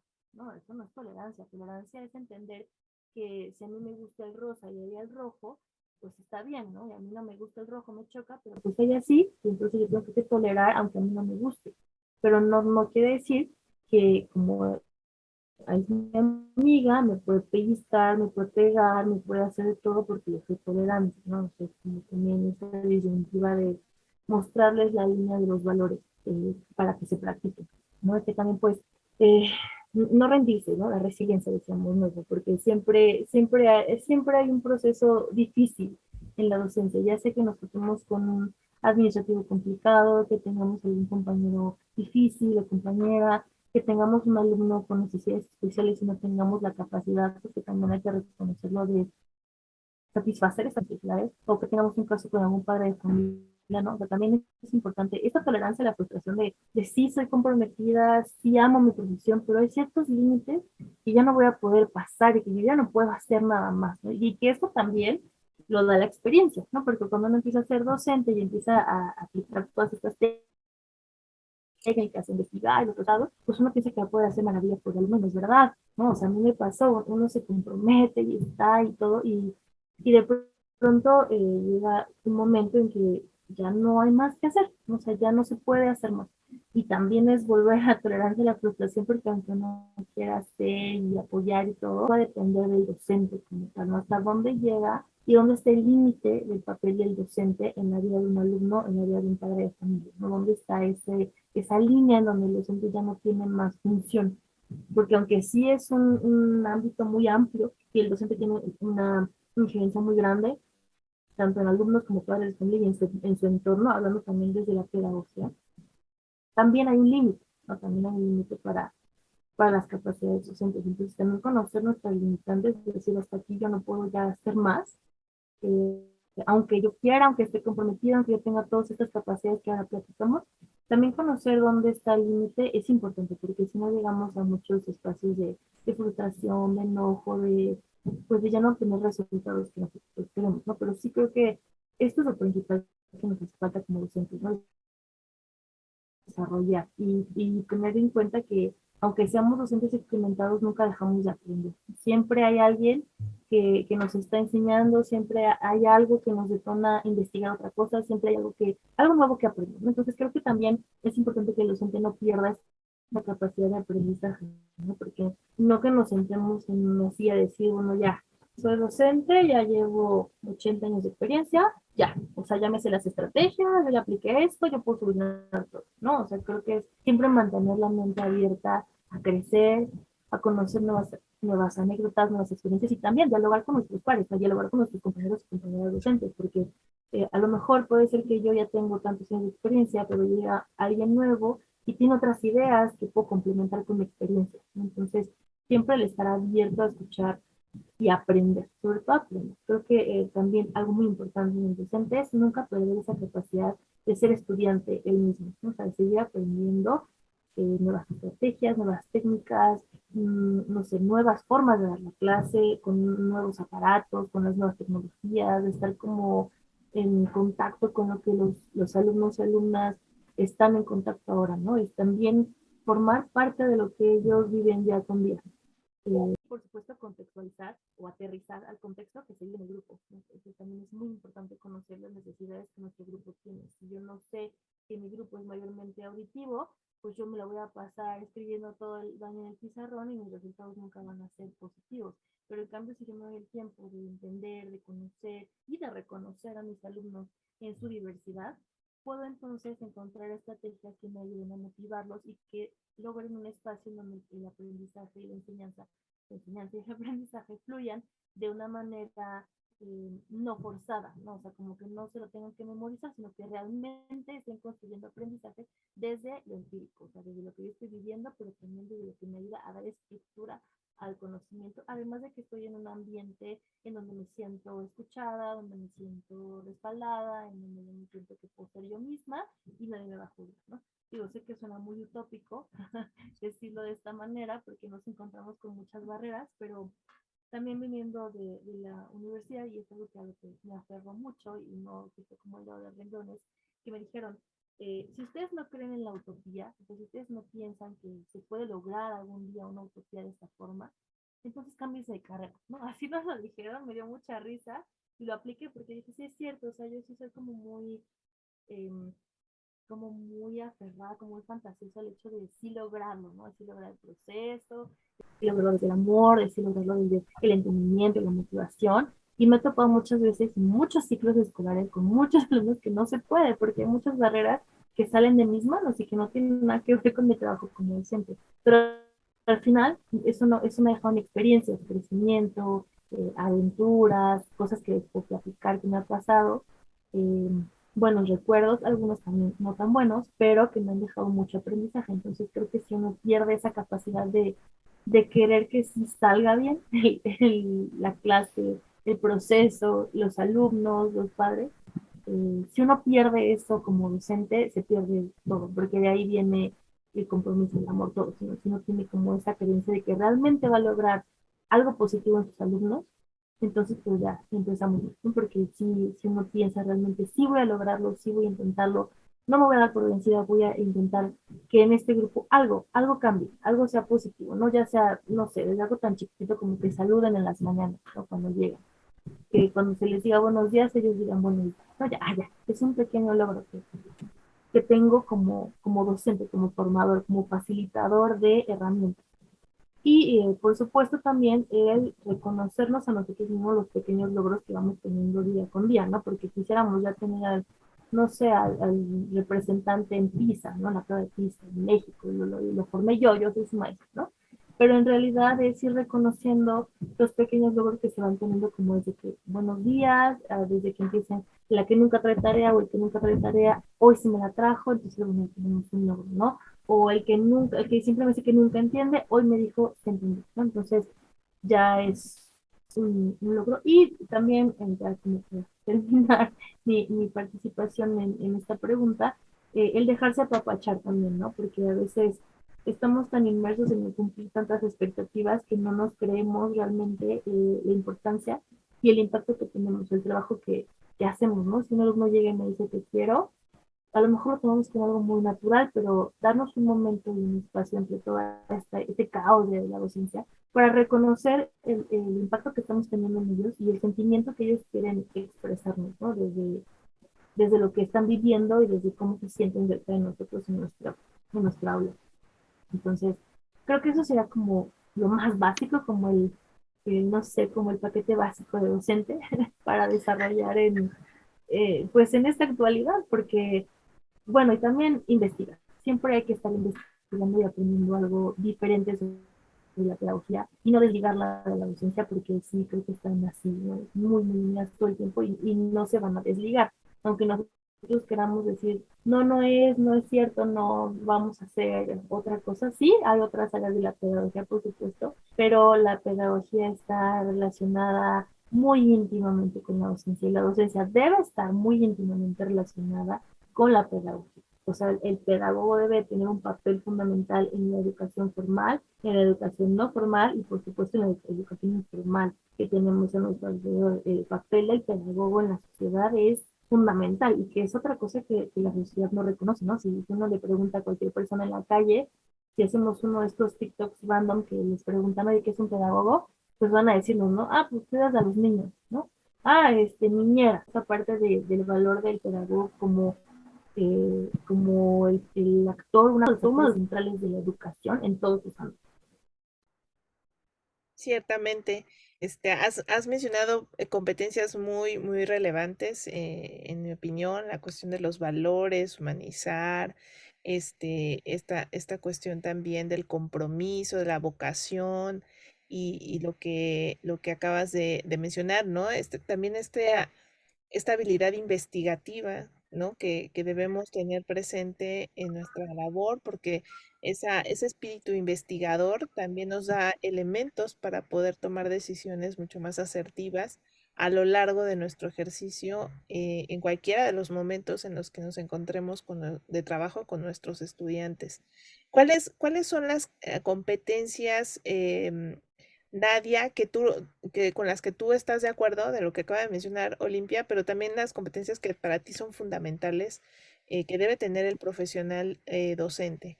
Bueno, creo que adicionando, tomando, recapitulando las competencias que nos comentaba Olimpia, yo creo que englobaría mucho yo en apertura, crítica y acción al cambio, ¿no?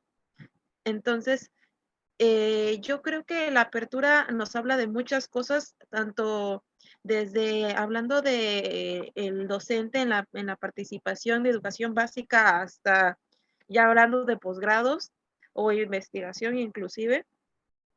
Este, yo creo que la parte de la apertura nos habla de muchos valores que engloban precisamente el respeto, la tolerancia, la autocrítica, el esa posición en la cual existe un constante aprendizaje, ¿no? De ahí creo que sería la parte crítica al cambio, tanto de forma positiva como pues una crítica más constructiva. Mencionabas anteriormente, por ejemplo, en cuanto a las reformas de Enrique Peña Nieto. Entonces, yo creo que ese tipo de fenómenos, tanto de corte político, ya sea desde lo más macro, que es en la parte de política, hasta lo más práctico y pequeño, que sería en el espacio del aula, siempre debe de haber ese proceso de crítica, tanto del espacio como de uno mismo, ¿no? Y pues obviamente también la parte de la acción es el generar espacios, el, el poder emitir nuestra opinión, el poder hacer cambios, el poder ser soñadores, que el poder tener esta utopía que nos comentaba Olimpia. Yo creo que eso lo englobaría muy bien en todos los niveles que un docente se pueda poner, ¿no? Entonces, es eso, el tener esa capacidad de estar abiertos a las diferencias, al cambio. Y yo creo que, por ejemplo, en el ámbito, ya lo mencionaba Olimpia, en cuanto a en el aula pues en educación básica se ve mucho eso, ¿no? De que uno planea y después al final no salen las cosas como uno quisiera, ¿no? Y creo que, por ejemplo, en el ámbito de un poquito más chicos más grandes de secundarias, yo he visto mucho ese caso de que los docentes tienen una dificultad para conectar con sus estudiantes porque pues las generaciones van cambiando también. Entonces, existe esta parte de generar un vínculo, pero hay una limitante que es la parte generacional a veces de todos estos cambios que están atravesando. Y, y bueno, yo lo englobaría de ese modo, adicionalmente a todas las competencias, que pues aunque parezca ser un paquete chiquito, realmente engloba cosas muy complicadas y bastante grandes que en su mayoría, por no decir casi siempre, se obtienen pues por la experiencia. Entonces, creo que eso se aplica también como uno de los principales retos de cualquier docente, también en su proceso también de formación, porque en lo personal como estudiante, pues esas cosas uno no las ve, ¿no? del todo, solamente en las prácticas, en el servicio. A lo mejor hay algunas materias ahorita se está implementando llevar optativas de corte más del ámbito socioemocional y de ese estilo, ¿no? También depende mucho de la institución en la que uno estudie.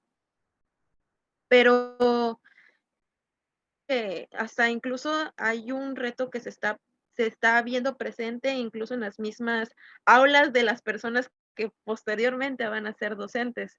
Entonces, yo creo que lo he experimentado también como estudiante, el que hay profesores que también tienen una visión muy propia de lo que son las cosas y uno pues no es el entrar en un conflicto, pero también es entrar en este proceso de retroalimentación, ¿no?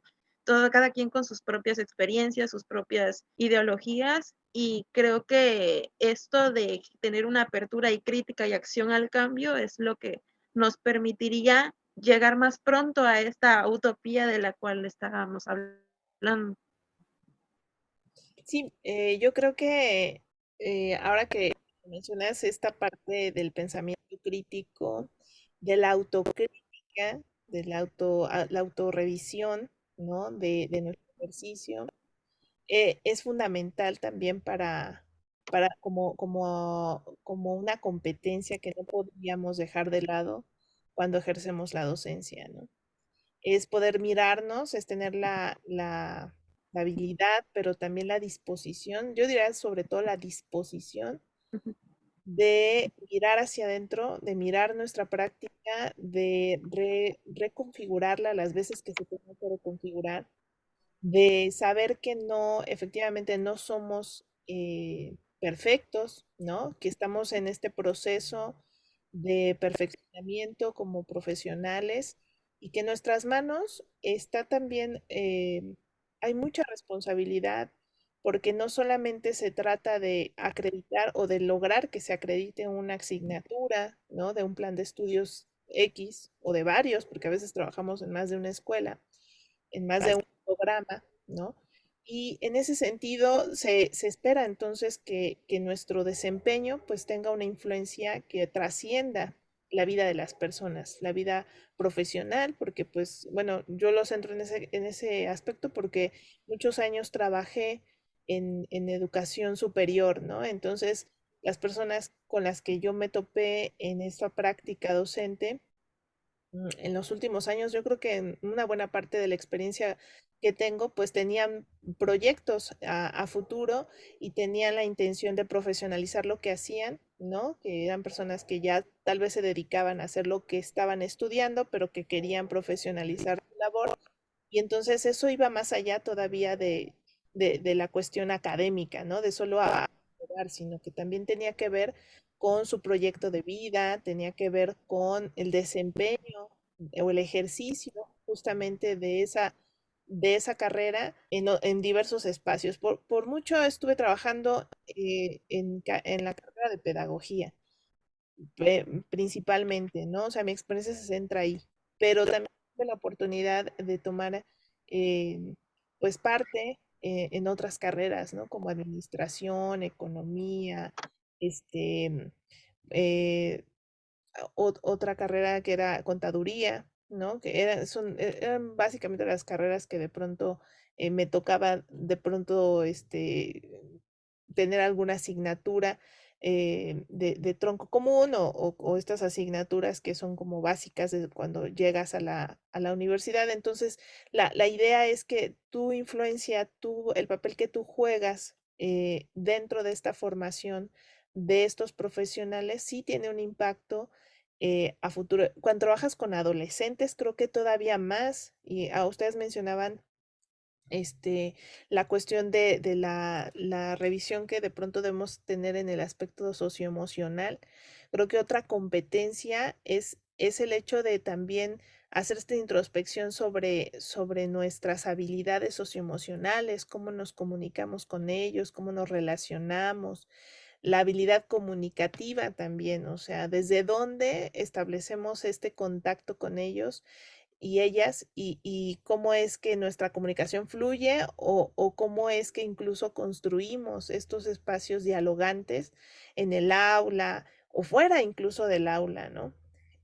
A mí me gustaba mucho, por ejemplo, siempre tener una actividad de una excursión, ¿no? En donde pudiésemos convivir fuera de la escuela, ¿no? Y fuera incluso del salón de clases.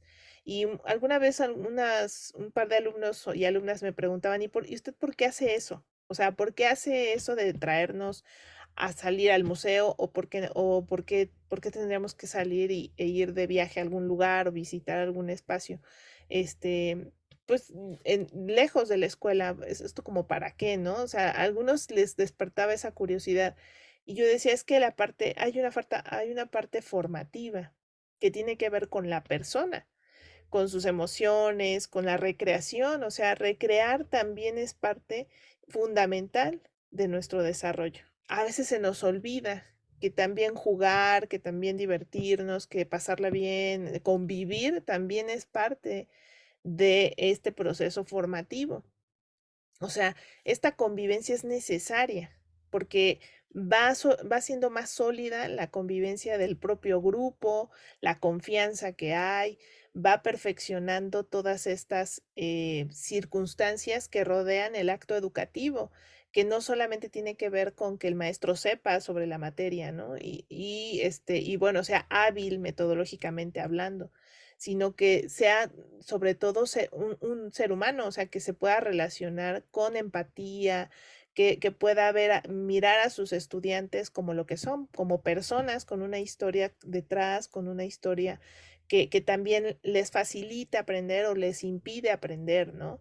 Que les obstaculiza o que les hace mucho más llevadera la práctica dentro del aula, de lo que se les está pidiendo que puedan aprender o que de los que se les está pidiendo que puedan trabajar en equipo. Es decir, todo esto está ligado, todo esto está articulado y tener la habilidad de comunicarlo, de generar ese espacio para que ocurra, esa es la parte, me parece que es la competencia que deberíamos de tener todos los docentes, ¿no?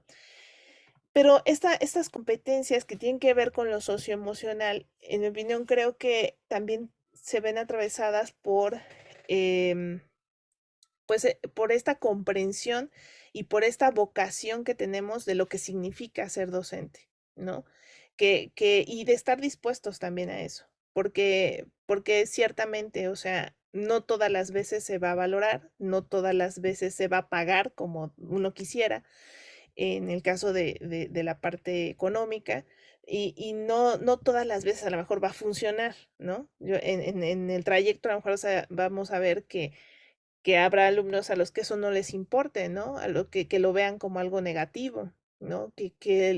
Tu disrupción en el espacio educativo se vea como una amenaza o se vea como algo que no cuadra, ¿no? O como algo que les exige más de lo que están dispuestos a dar, porque también esa es otra realidad, es otro de los retos quizá que podríamos destacar de nuestra práctica. Recuerdo algunos casos, algunas vivencias en cuanto que yo proponía hacer cosas un poco disparatadas, porque siempre me gustó como experimentar el espacio de aprendizaje, ¿no? Y entonces hacíamos cosas que a veces funcionaban muy bien y otras que no funcionaban tan bien, que ocasionaron a lo mejor algún accidente y incluso la situación se tornó un poco intensa por esas cuestiones, ¿no? Es así de que poníamos a correr o a concursar según nosotros por hacer ciertas labores y alguna vez unos estudiantes se me estrellaron al correr, ¿no? Y al tomar los elementos que estábamos utilizando hacíamos un rally que por cierto casi, casi me despiden esa vez porque hicimos un rally y la escuela pues no era muy amplia, entonces ahí nos veían corriendo por todos lados y de pronto en una de esas correteadas pues dos estudiantes se me estrellan y se dieron un fregadazo en la cara y entonces bueno, terminaron yendo por una estudiante sus papás y la escuela me echó por delante y bueno, me regañaron con todo. La escuela no comprendía la intención que había detrás. En ese momento entendí que muchas veces nuestros intereses como docentes con la institución no empataban, ¿no? O sea, obviamente mi intención no era que se descalabraran, ¿verdad? O sea, no había una intención dolosa, pero sí se vio como esto no puede seguir pasando, ¿no? O sea, maestra, no puedes ponerlos a correr, ¿no? O sea, si les pasa algo, la responsable eres tú. La escuela no va a dar la cara ni por ti ni por el estudiante lastimado, ¿no? Y ahí es donde está la ruptura, ¿no? Porque toda esta parte disruptiva que tú quisieras incorporar, ahí no entra. Ahí lo que funciona mejor es lo clásico. O sea, porque ustedes deberían de estar en su salón, sentados, sin hacer ruido. Muchas veces me pasó eso. Muchas veces me pasó que, oye, maestra, sobre todo en secundaria, ¿no? Que hacíamos, pues sí, algunos ejercicios de competición, ¿no? De conocimiento y de lo que quieran. Y entonces los estudiantes pues se alborotaban, ¿no? Entonces esas técnicas en donde haces equipos y a ver, y tú dices la respuesta, no, tú tienes la respuesta correcta, no, tú la incorrecta. Obviamente pues genera euforia y las escuelas no quieren esa euforia, ¿no? Porque eso quiere decir que hay desorden, ¿no? Entonces es muy interesante cómo transitamos en este sentido, ¿no? Cómo la escuela se va estancando en todos estos escenarios que dices, bueno, pues yo solo, oye maestra, ¿qué estás haciendo? O sea, hay mucho escándalo, los demás grupos están quejando, los demás maestros están quejando. Y entonces estas cualidades que pudieran ser positivas para aprender, de pronto se convierten en un obstáculo, ¿no? En como no está mal, no bajen la voz, no griten, o de plano, cuando pasaba esto en secundaria, pues decían, oye, maestra, no tienes control de grupo, ¿no? Y no es verdad. El grupo estaba muy controlado y más bien era la euforia de la actividad que se estaba realizando, ¿no? Que puede ser un poco más efectiva que la lección convencional, pero lo que importa es la lección convencional, porque ahí nada se sale de su lugar. Entonces, algo súper, ese sería uno de los retos creo que tendríamos y que nos exige una competencia pues mucho más orientada a tener que pensar en regresar a lo convencional, ¿no? O a lo que ya se conoce. Y aquí yo creo que el aprendizaje sería arriesgarnos, ¿no? Yo creo que una competencia que yo podría destacar, todo este ejemplo, es que nos arriesguemos, que experimentemos, o sea, que no nos dé miedo hacer algo diferente, que sí va a haber alumnos que se quejen de ti, que digan, no, es que esta maestra hace cosas muy raras o te pide cosas, o te pide demasiado, que también es algo que me ha pasado, en mi vida profesional, donde las estudiantes van y se quejan a la dirección que la maestra pide muchas cosas, ¿no? Recuerdo también algo que es muy interesante, que me pasó en una evaluación docente, que escribían, es que la maestra habla con un lenguaje que no se entiende, ¿no? O sea, no le entiendo a la maestra. Habla con mucho tecnicismo, o es que la maestra deja muchas lecturas, o es que la maestra nos pide muchos ensayos. Entonces, esas cosas creo que a mí de pronto en el momento me estresaban un tanto, pero después entendí que a veces son procesos que cuesta trabajo de pronto asentarlos, ¿no? Entonces hay que hacerlos paso a paso, hay que hacerlos con la exigencia que se debe dependiendo las necesidades del grupo y también eso es una competencia, o sea, poder leer entre líneas, ¿no? Leer entre líneas qué es lo que realmente se está pidiendo o qué es lo que realmente no está funcionando.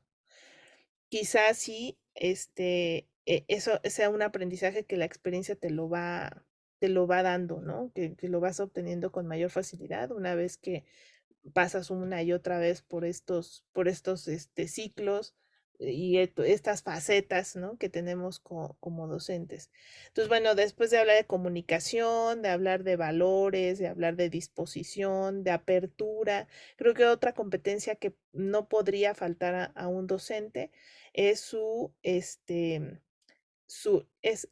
ser sensible a la diversidad o a las diversidades.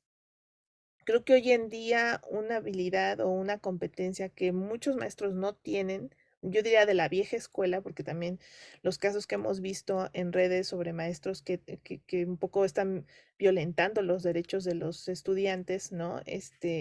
En relación a esta parte del reconocimiento de la diversidad. incluso de las perspectivas de género, de derechos humanos, que a veces se trastocaban demasiado en el pasado, eh, hoy se tiene que revisar, ¿no? No podemos seguir perpetuando como docentes el discurso de odio, ¿no? Hacia ciertos grupos. Eso porque yo no estoy de acuerdo. O también ocurre mucho el adoctrinamiento, ¿no? El que caigamos en adoctrinar, políticamente hablando o religiosamente hablando, o en X o Y tipo de tema que queramos, en el que queramos adoctrinar. Creo que una competencia que debemos tener es justo esta objetividad que quizá no se logra al 100, porque no somos, o sea, no somos objetivos, ¿no? Tenemos nuestra subjetividad, pues nos va definiendo como personas, pero es el poder identificar la neutralidad, ¿no? Qué cosas son pertinentes para poder exponer frente a un grupo y qué otras cosas no podrían estar, eh, pues no podrían estarnos influenciando de tal manera que vayamos vulnerando derechos, ¿no? Porque cuando imponemos un tipo de pensamiento, cuando nos expresamos desde estos discursos de odio, pues vamos vulnerando también derechos de los demás. Entonces, creo que una competencia esencial es esa, el poder identificar el hecho de que somos diversos y de que ese reconocimiento de la diversidad uno debe propiciarlo en el aula y no debemos caer en esa situación en la que exponemos o agredimos a los estudiantes porque nuestra forma de pensar no, pues no va, ¿no? Con la perspectiva de género o con el respeto a las diversidades, sea cual sea, ¿no? A la lengua, a las lingüísticas, a lo que tiene que ver con las orientaciones sexuales, ¿no? O incluso en el aspecto del clasismo o del racismo, que también se va manifestando con las bromas que se hacen, con los señalamientos, incluso con el mismo acoso, ¿no? Habrá maestros que acosen a los estudiantes y en ese sentido no podemos caer en esa práctica. Entonces, tener la competencia para identificar esas habilidades necesarias para poder ir cambiando el chip de estas generaciones, ¿no? Que hoy afortunadamente me parece, a diferencia del pasado, están más informadas y también están mucho más conscientes. La perspectiva social me parece que es fundamental, el ser conscientes de las desigualdades, el saber que el mundo no parte de los privilegios que tenemos, de los que somos, de los que formamos parte, ¿no? Todos tenemos un privilegio, un grado de privilegio, pero hacernos conscientes de la desigualdad me parece que también es importante como educadores. Y ahí también vamos incidiendo en que nuestra práctica sí tiene que ayudar a democratizar los espacios educativos, a darle voz a esas diversidades, a saber que hay diversos escenarios por los que atraviesan incluso nuestros propios estudiantes, ¿no? Vimos lamentablemente en la pandemia cómo había maestros que no reconocían, no eran capaces de reconocer esas desigualdades y se enojaban porque los alumnos no se conectaban o no abrían su cámara o o qué sé yo, ¿no? O sea, cuestiones que a lo mejor eran resultado justo de la desigualdad, ¿no? Justo de esa falta de pertinencia de la educación como nos la habían pretendido establecer que pues sí parte de cierto privilegio, porque tener conectividad eficaz, porque tener una computadora para lo que necesitas, porque tener internet en casa, pues sí son privilegios. Y el que tú no seas consciente de esas desigualdades pues desde ahí generes tus reglas, tu normatividad interna y desde ahí tomes decisiones de evaluación, pues está cañón, ¿no? Entonces, eso creo que no podría faltar. Y pues bueno, la práctica de lo humano, o sea, de reconocer que la docencia efectivamente, como bien lo mencionaban ustedes antes, es un acto de amor. O sea, es un acto de amor, es un acto también de vocación, y es un acto de responsabilidad, y no solamente de responsabilidad con ese grupo, con la misma sociedad, porque lo que tú des a los grupos o a las personas que tú trates en este camino como docente, pues es eso lo que también le vas dejando a la sociedad a la que perteneces. Entonces, ¿qué es lo que pretendes hacer? Eso hay que preguntárnoslo, ¿no? ¿Qué es lo que pretendes lograr? Esperemos que todos tengamos como ese ideal utópico de hacer mejores personas, de hacer una mejor sociedad y de dejar pues lo mejor que podemos dejar de nuestra práctica, ¿no? Entonces, pues no sé cómo les gustaría cerrar, porque estamos ya prácticamente al final de esta charla y a mí me gustaría que pues me dijeran cómo cerrarían esta celebración del Día del Maestro, cómo cerrarían estas reflexiones respecto al papel que tenemos como profesionales de la educación, seamos o no pedagogos, pero sobre todo si somos pedagogos, como desde dónde podríamos estar concluyendo esta charla y cómo podríamos cerrar esta conversación, Nadia. Bueno, creo que a resumidas cuentas queda un camino muy largo por recorrer realmente, pero lo importante aquí es este compromiso del cual se estaba hablando y creo que es lo que nos va a permitir generando aceptando y generando estos cambios que son importantes para la sociedad. Eh, Creo que en cuestión general, la parte más importante que yo recabaría de este proyecto y en particular de esta conversación es eso, ¿no? El valorizar también nuestro trabajo, que los demás valoricen también nuestro trabajo, que las instituciones valoricen nuestro trabajo, porque desde ahí vamos a partir a muchos cambios más importantes, más grandes, porque así como en un aula se ve que la educación de un estudiante es triangular y es importante la participación de todos los actores, igual lo mismo pasa en el campo educativo a rasgos generales. Entonces, eh, creo que lo resumiría de esa forma y principalmente, pues otra vez retomando la importancia de valorar este día que se viene, que es muy importante para muchos docentes, obviamente, y que sea un espacio tanto, no nada más para pues criticar, ¿no? Nuestra labor, sino también para celebrarla y aceptar esas partes bonitas que esta misma nos ofrece. Aunque a pesar de todos los obstáculos que uno se puede presentar, pues existen cosas que son, incluso aunque puedan considerarse pocas en contraste con todos los obstáculos, pues son cosas muy bellas, muy invaluables que siguen dando pie a este camino que es la docencia. Sí, gracias, Nadia. ¿Qué nos puedes decir, Olimpia? ¿Cómo cerrarías esta charla?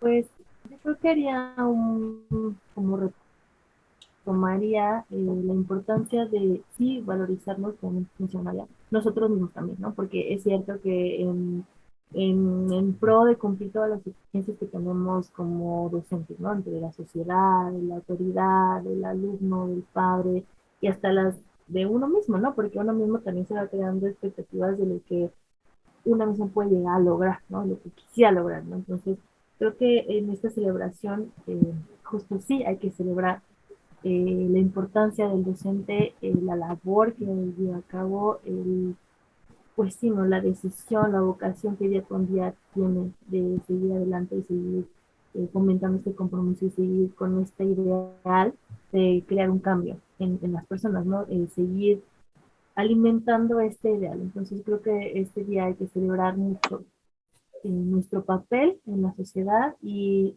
bueno, darnos como un pequeño break, un respiro para seguir luchando todos los días con estas barreras institucionales, sociales, políticas que nos encontramos en el contexto de nuestra actualidad, ¿no? Pero sí creo que es muy importante no perder nuestro valor como docentes, hacer siempre una reflexión sobre nuestro trabajo como docentes me parece muy importante, pero también es crecer en nuestras habilidades, ¿no? Siempre buscar crecimiento profesional, personal, emocional, social, de todo tipo, para que podamos ser un reflejo realmente o un referente para los alumnos y para las alumnas. Coincido contigo, Nadia, es un camino muy largo, se ve con muchas piedras, complicado, pero creo que el no perder la intención, el no perder el amor por la docencia, el amor por los alumnos, eh, es lo principal, ¿no? O sea, y sí celebrarnos y felicitarnos, porque sin duda alguna es una labor súper importante en la formación de la sociedad, porque somos formadores de sociedades futuras. Entonces, creo que sí es muy importante reconocer la importancia, abrazarla, reconocerla y tomar conciencia de lo que nosotros hacemos en la sociedad, ¿no? Entonces, creo que con eso cerraría y le diría a todos los docentes que escuchen que no se rindan, que luchen por lograr ese cambio positivo en sus alumnos, porque aunque sea un cambio chiquitito, es un granito de arena que se está aportando para un futuro mejor. Y pues muchas felicidades a los docentes que estamos celebrando ahora este día tan importante. Sí, muchas felicidades. Sin duda, pues nos llevamos también muchas reflexiones respecto a nuestra práctica y pues como todo, pensar en cómo mejorar, cómo perfeccionar lo que hacemos, esperando siempre que nuestro aporte a bueno, a la labor que realizamos con nuestros grupos y con las personas con las que compartimos estas experiencias de aprendizaje, pues sea siempre para bien. Y yo agradezco mucho que nos hayan acompañado Olimpia y Nadia el día de hoy y que hemos estado celebrando juntas con esta charla y pues esperemos que en otras charlas más adelante. Y pues aprovecho para hacerles la invitación a participar de este podcast. Este es un espacio abierto para todas y todos aquellos que se dedican a la profesión de la pedagogía en sus diversas facetas. El día de hoy, pues hablamos del Día del Maestro y profundizamos muchísimo en el aspecto de la tarea docente y cómo es que va atravesando las competencias pedagógicas, cómo es que va atravesando también nuestra labor, nuestro compromiso, nuestra vocación. Pero vienen más temas y a mí me gustaría que si tú quieres participar en alguno de ellos, puedas escribirnos. Estamos presentes en redes sociales, estamos estrenando este canal. Búscanos como Asociación Mexicana de Pedagogías Alternativas y pronto vendrán más capítulos, más programas y sobre todo pronto esperamos que tú también vengas y hablemos de pedagogía juntas y juntos. Entonces, muchísimas gracias, Olimpia, Nadia, y nos vemos en los próximos programas. Todos los lunes, cada semana sale un programa nuevo. Entonces, muchas gracias, nos vemos y muchas felicidades a los maestros y las maestras en este día.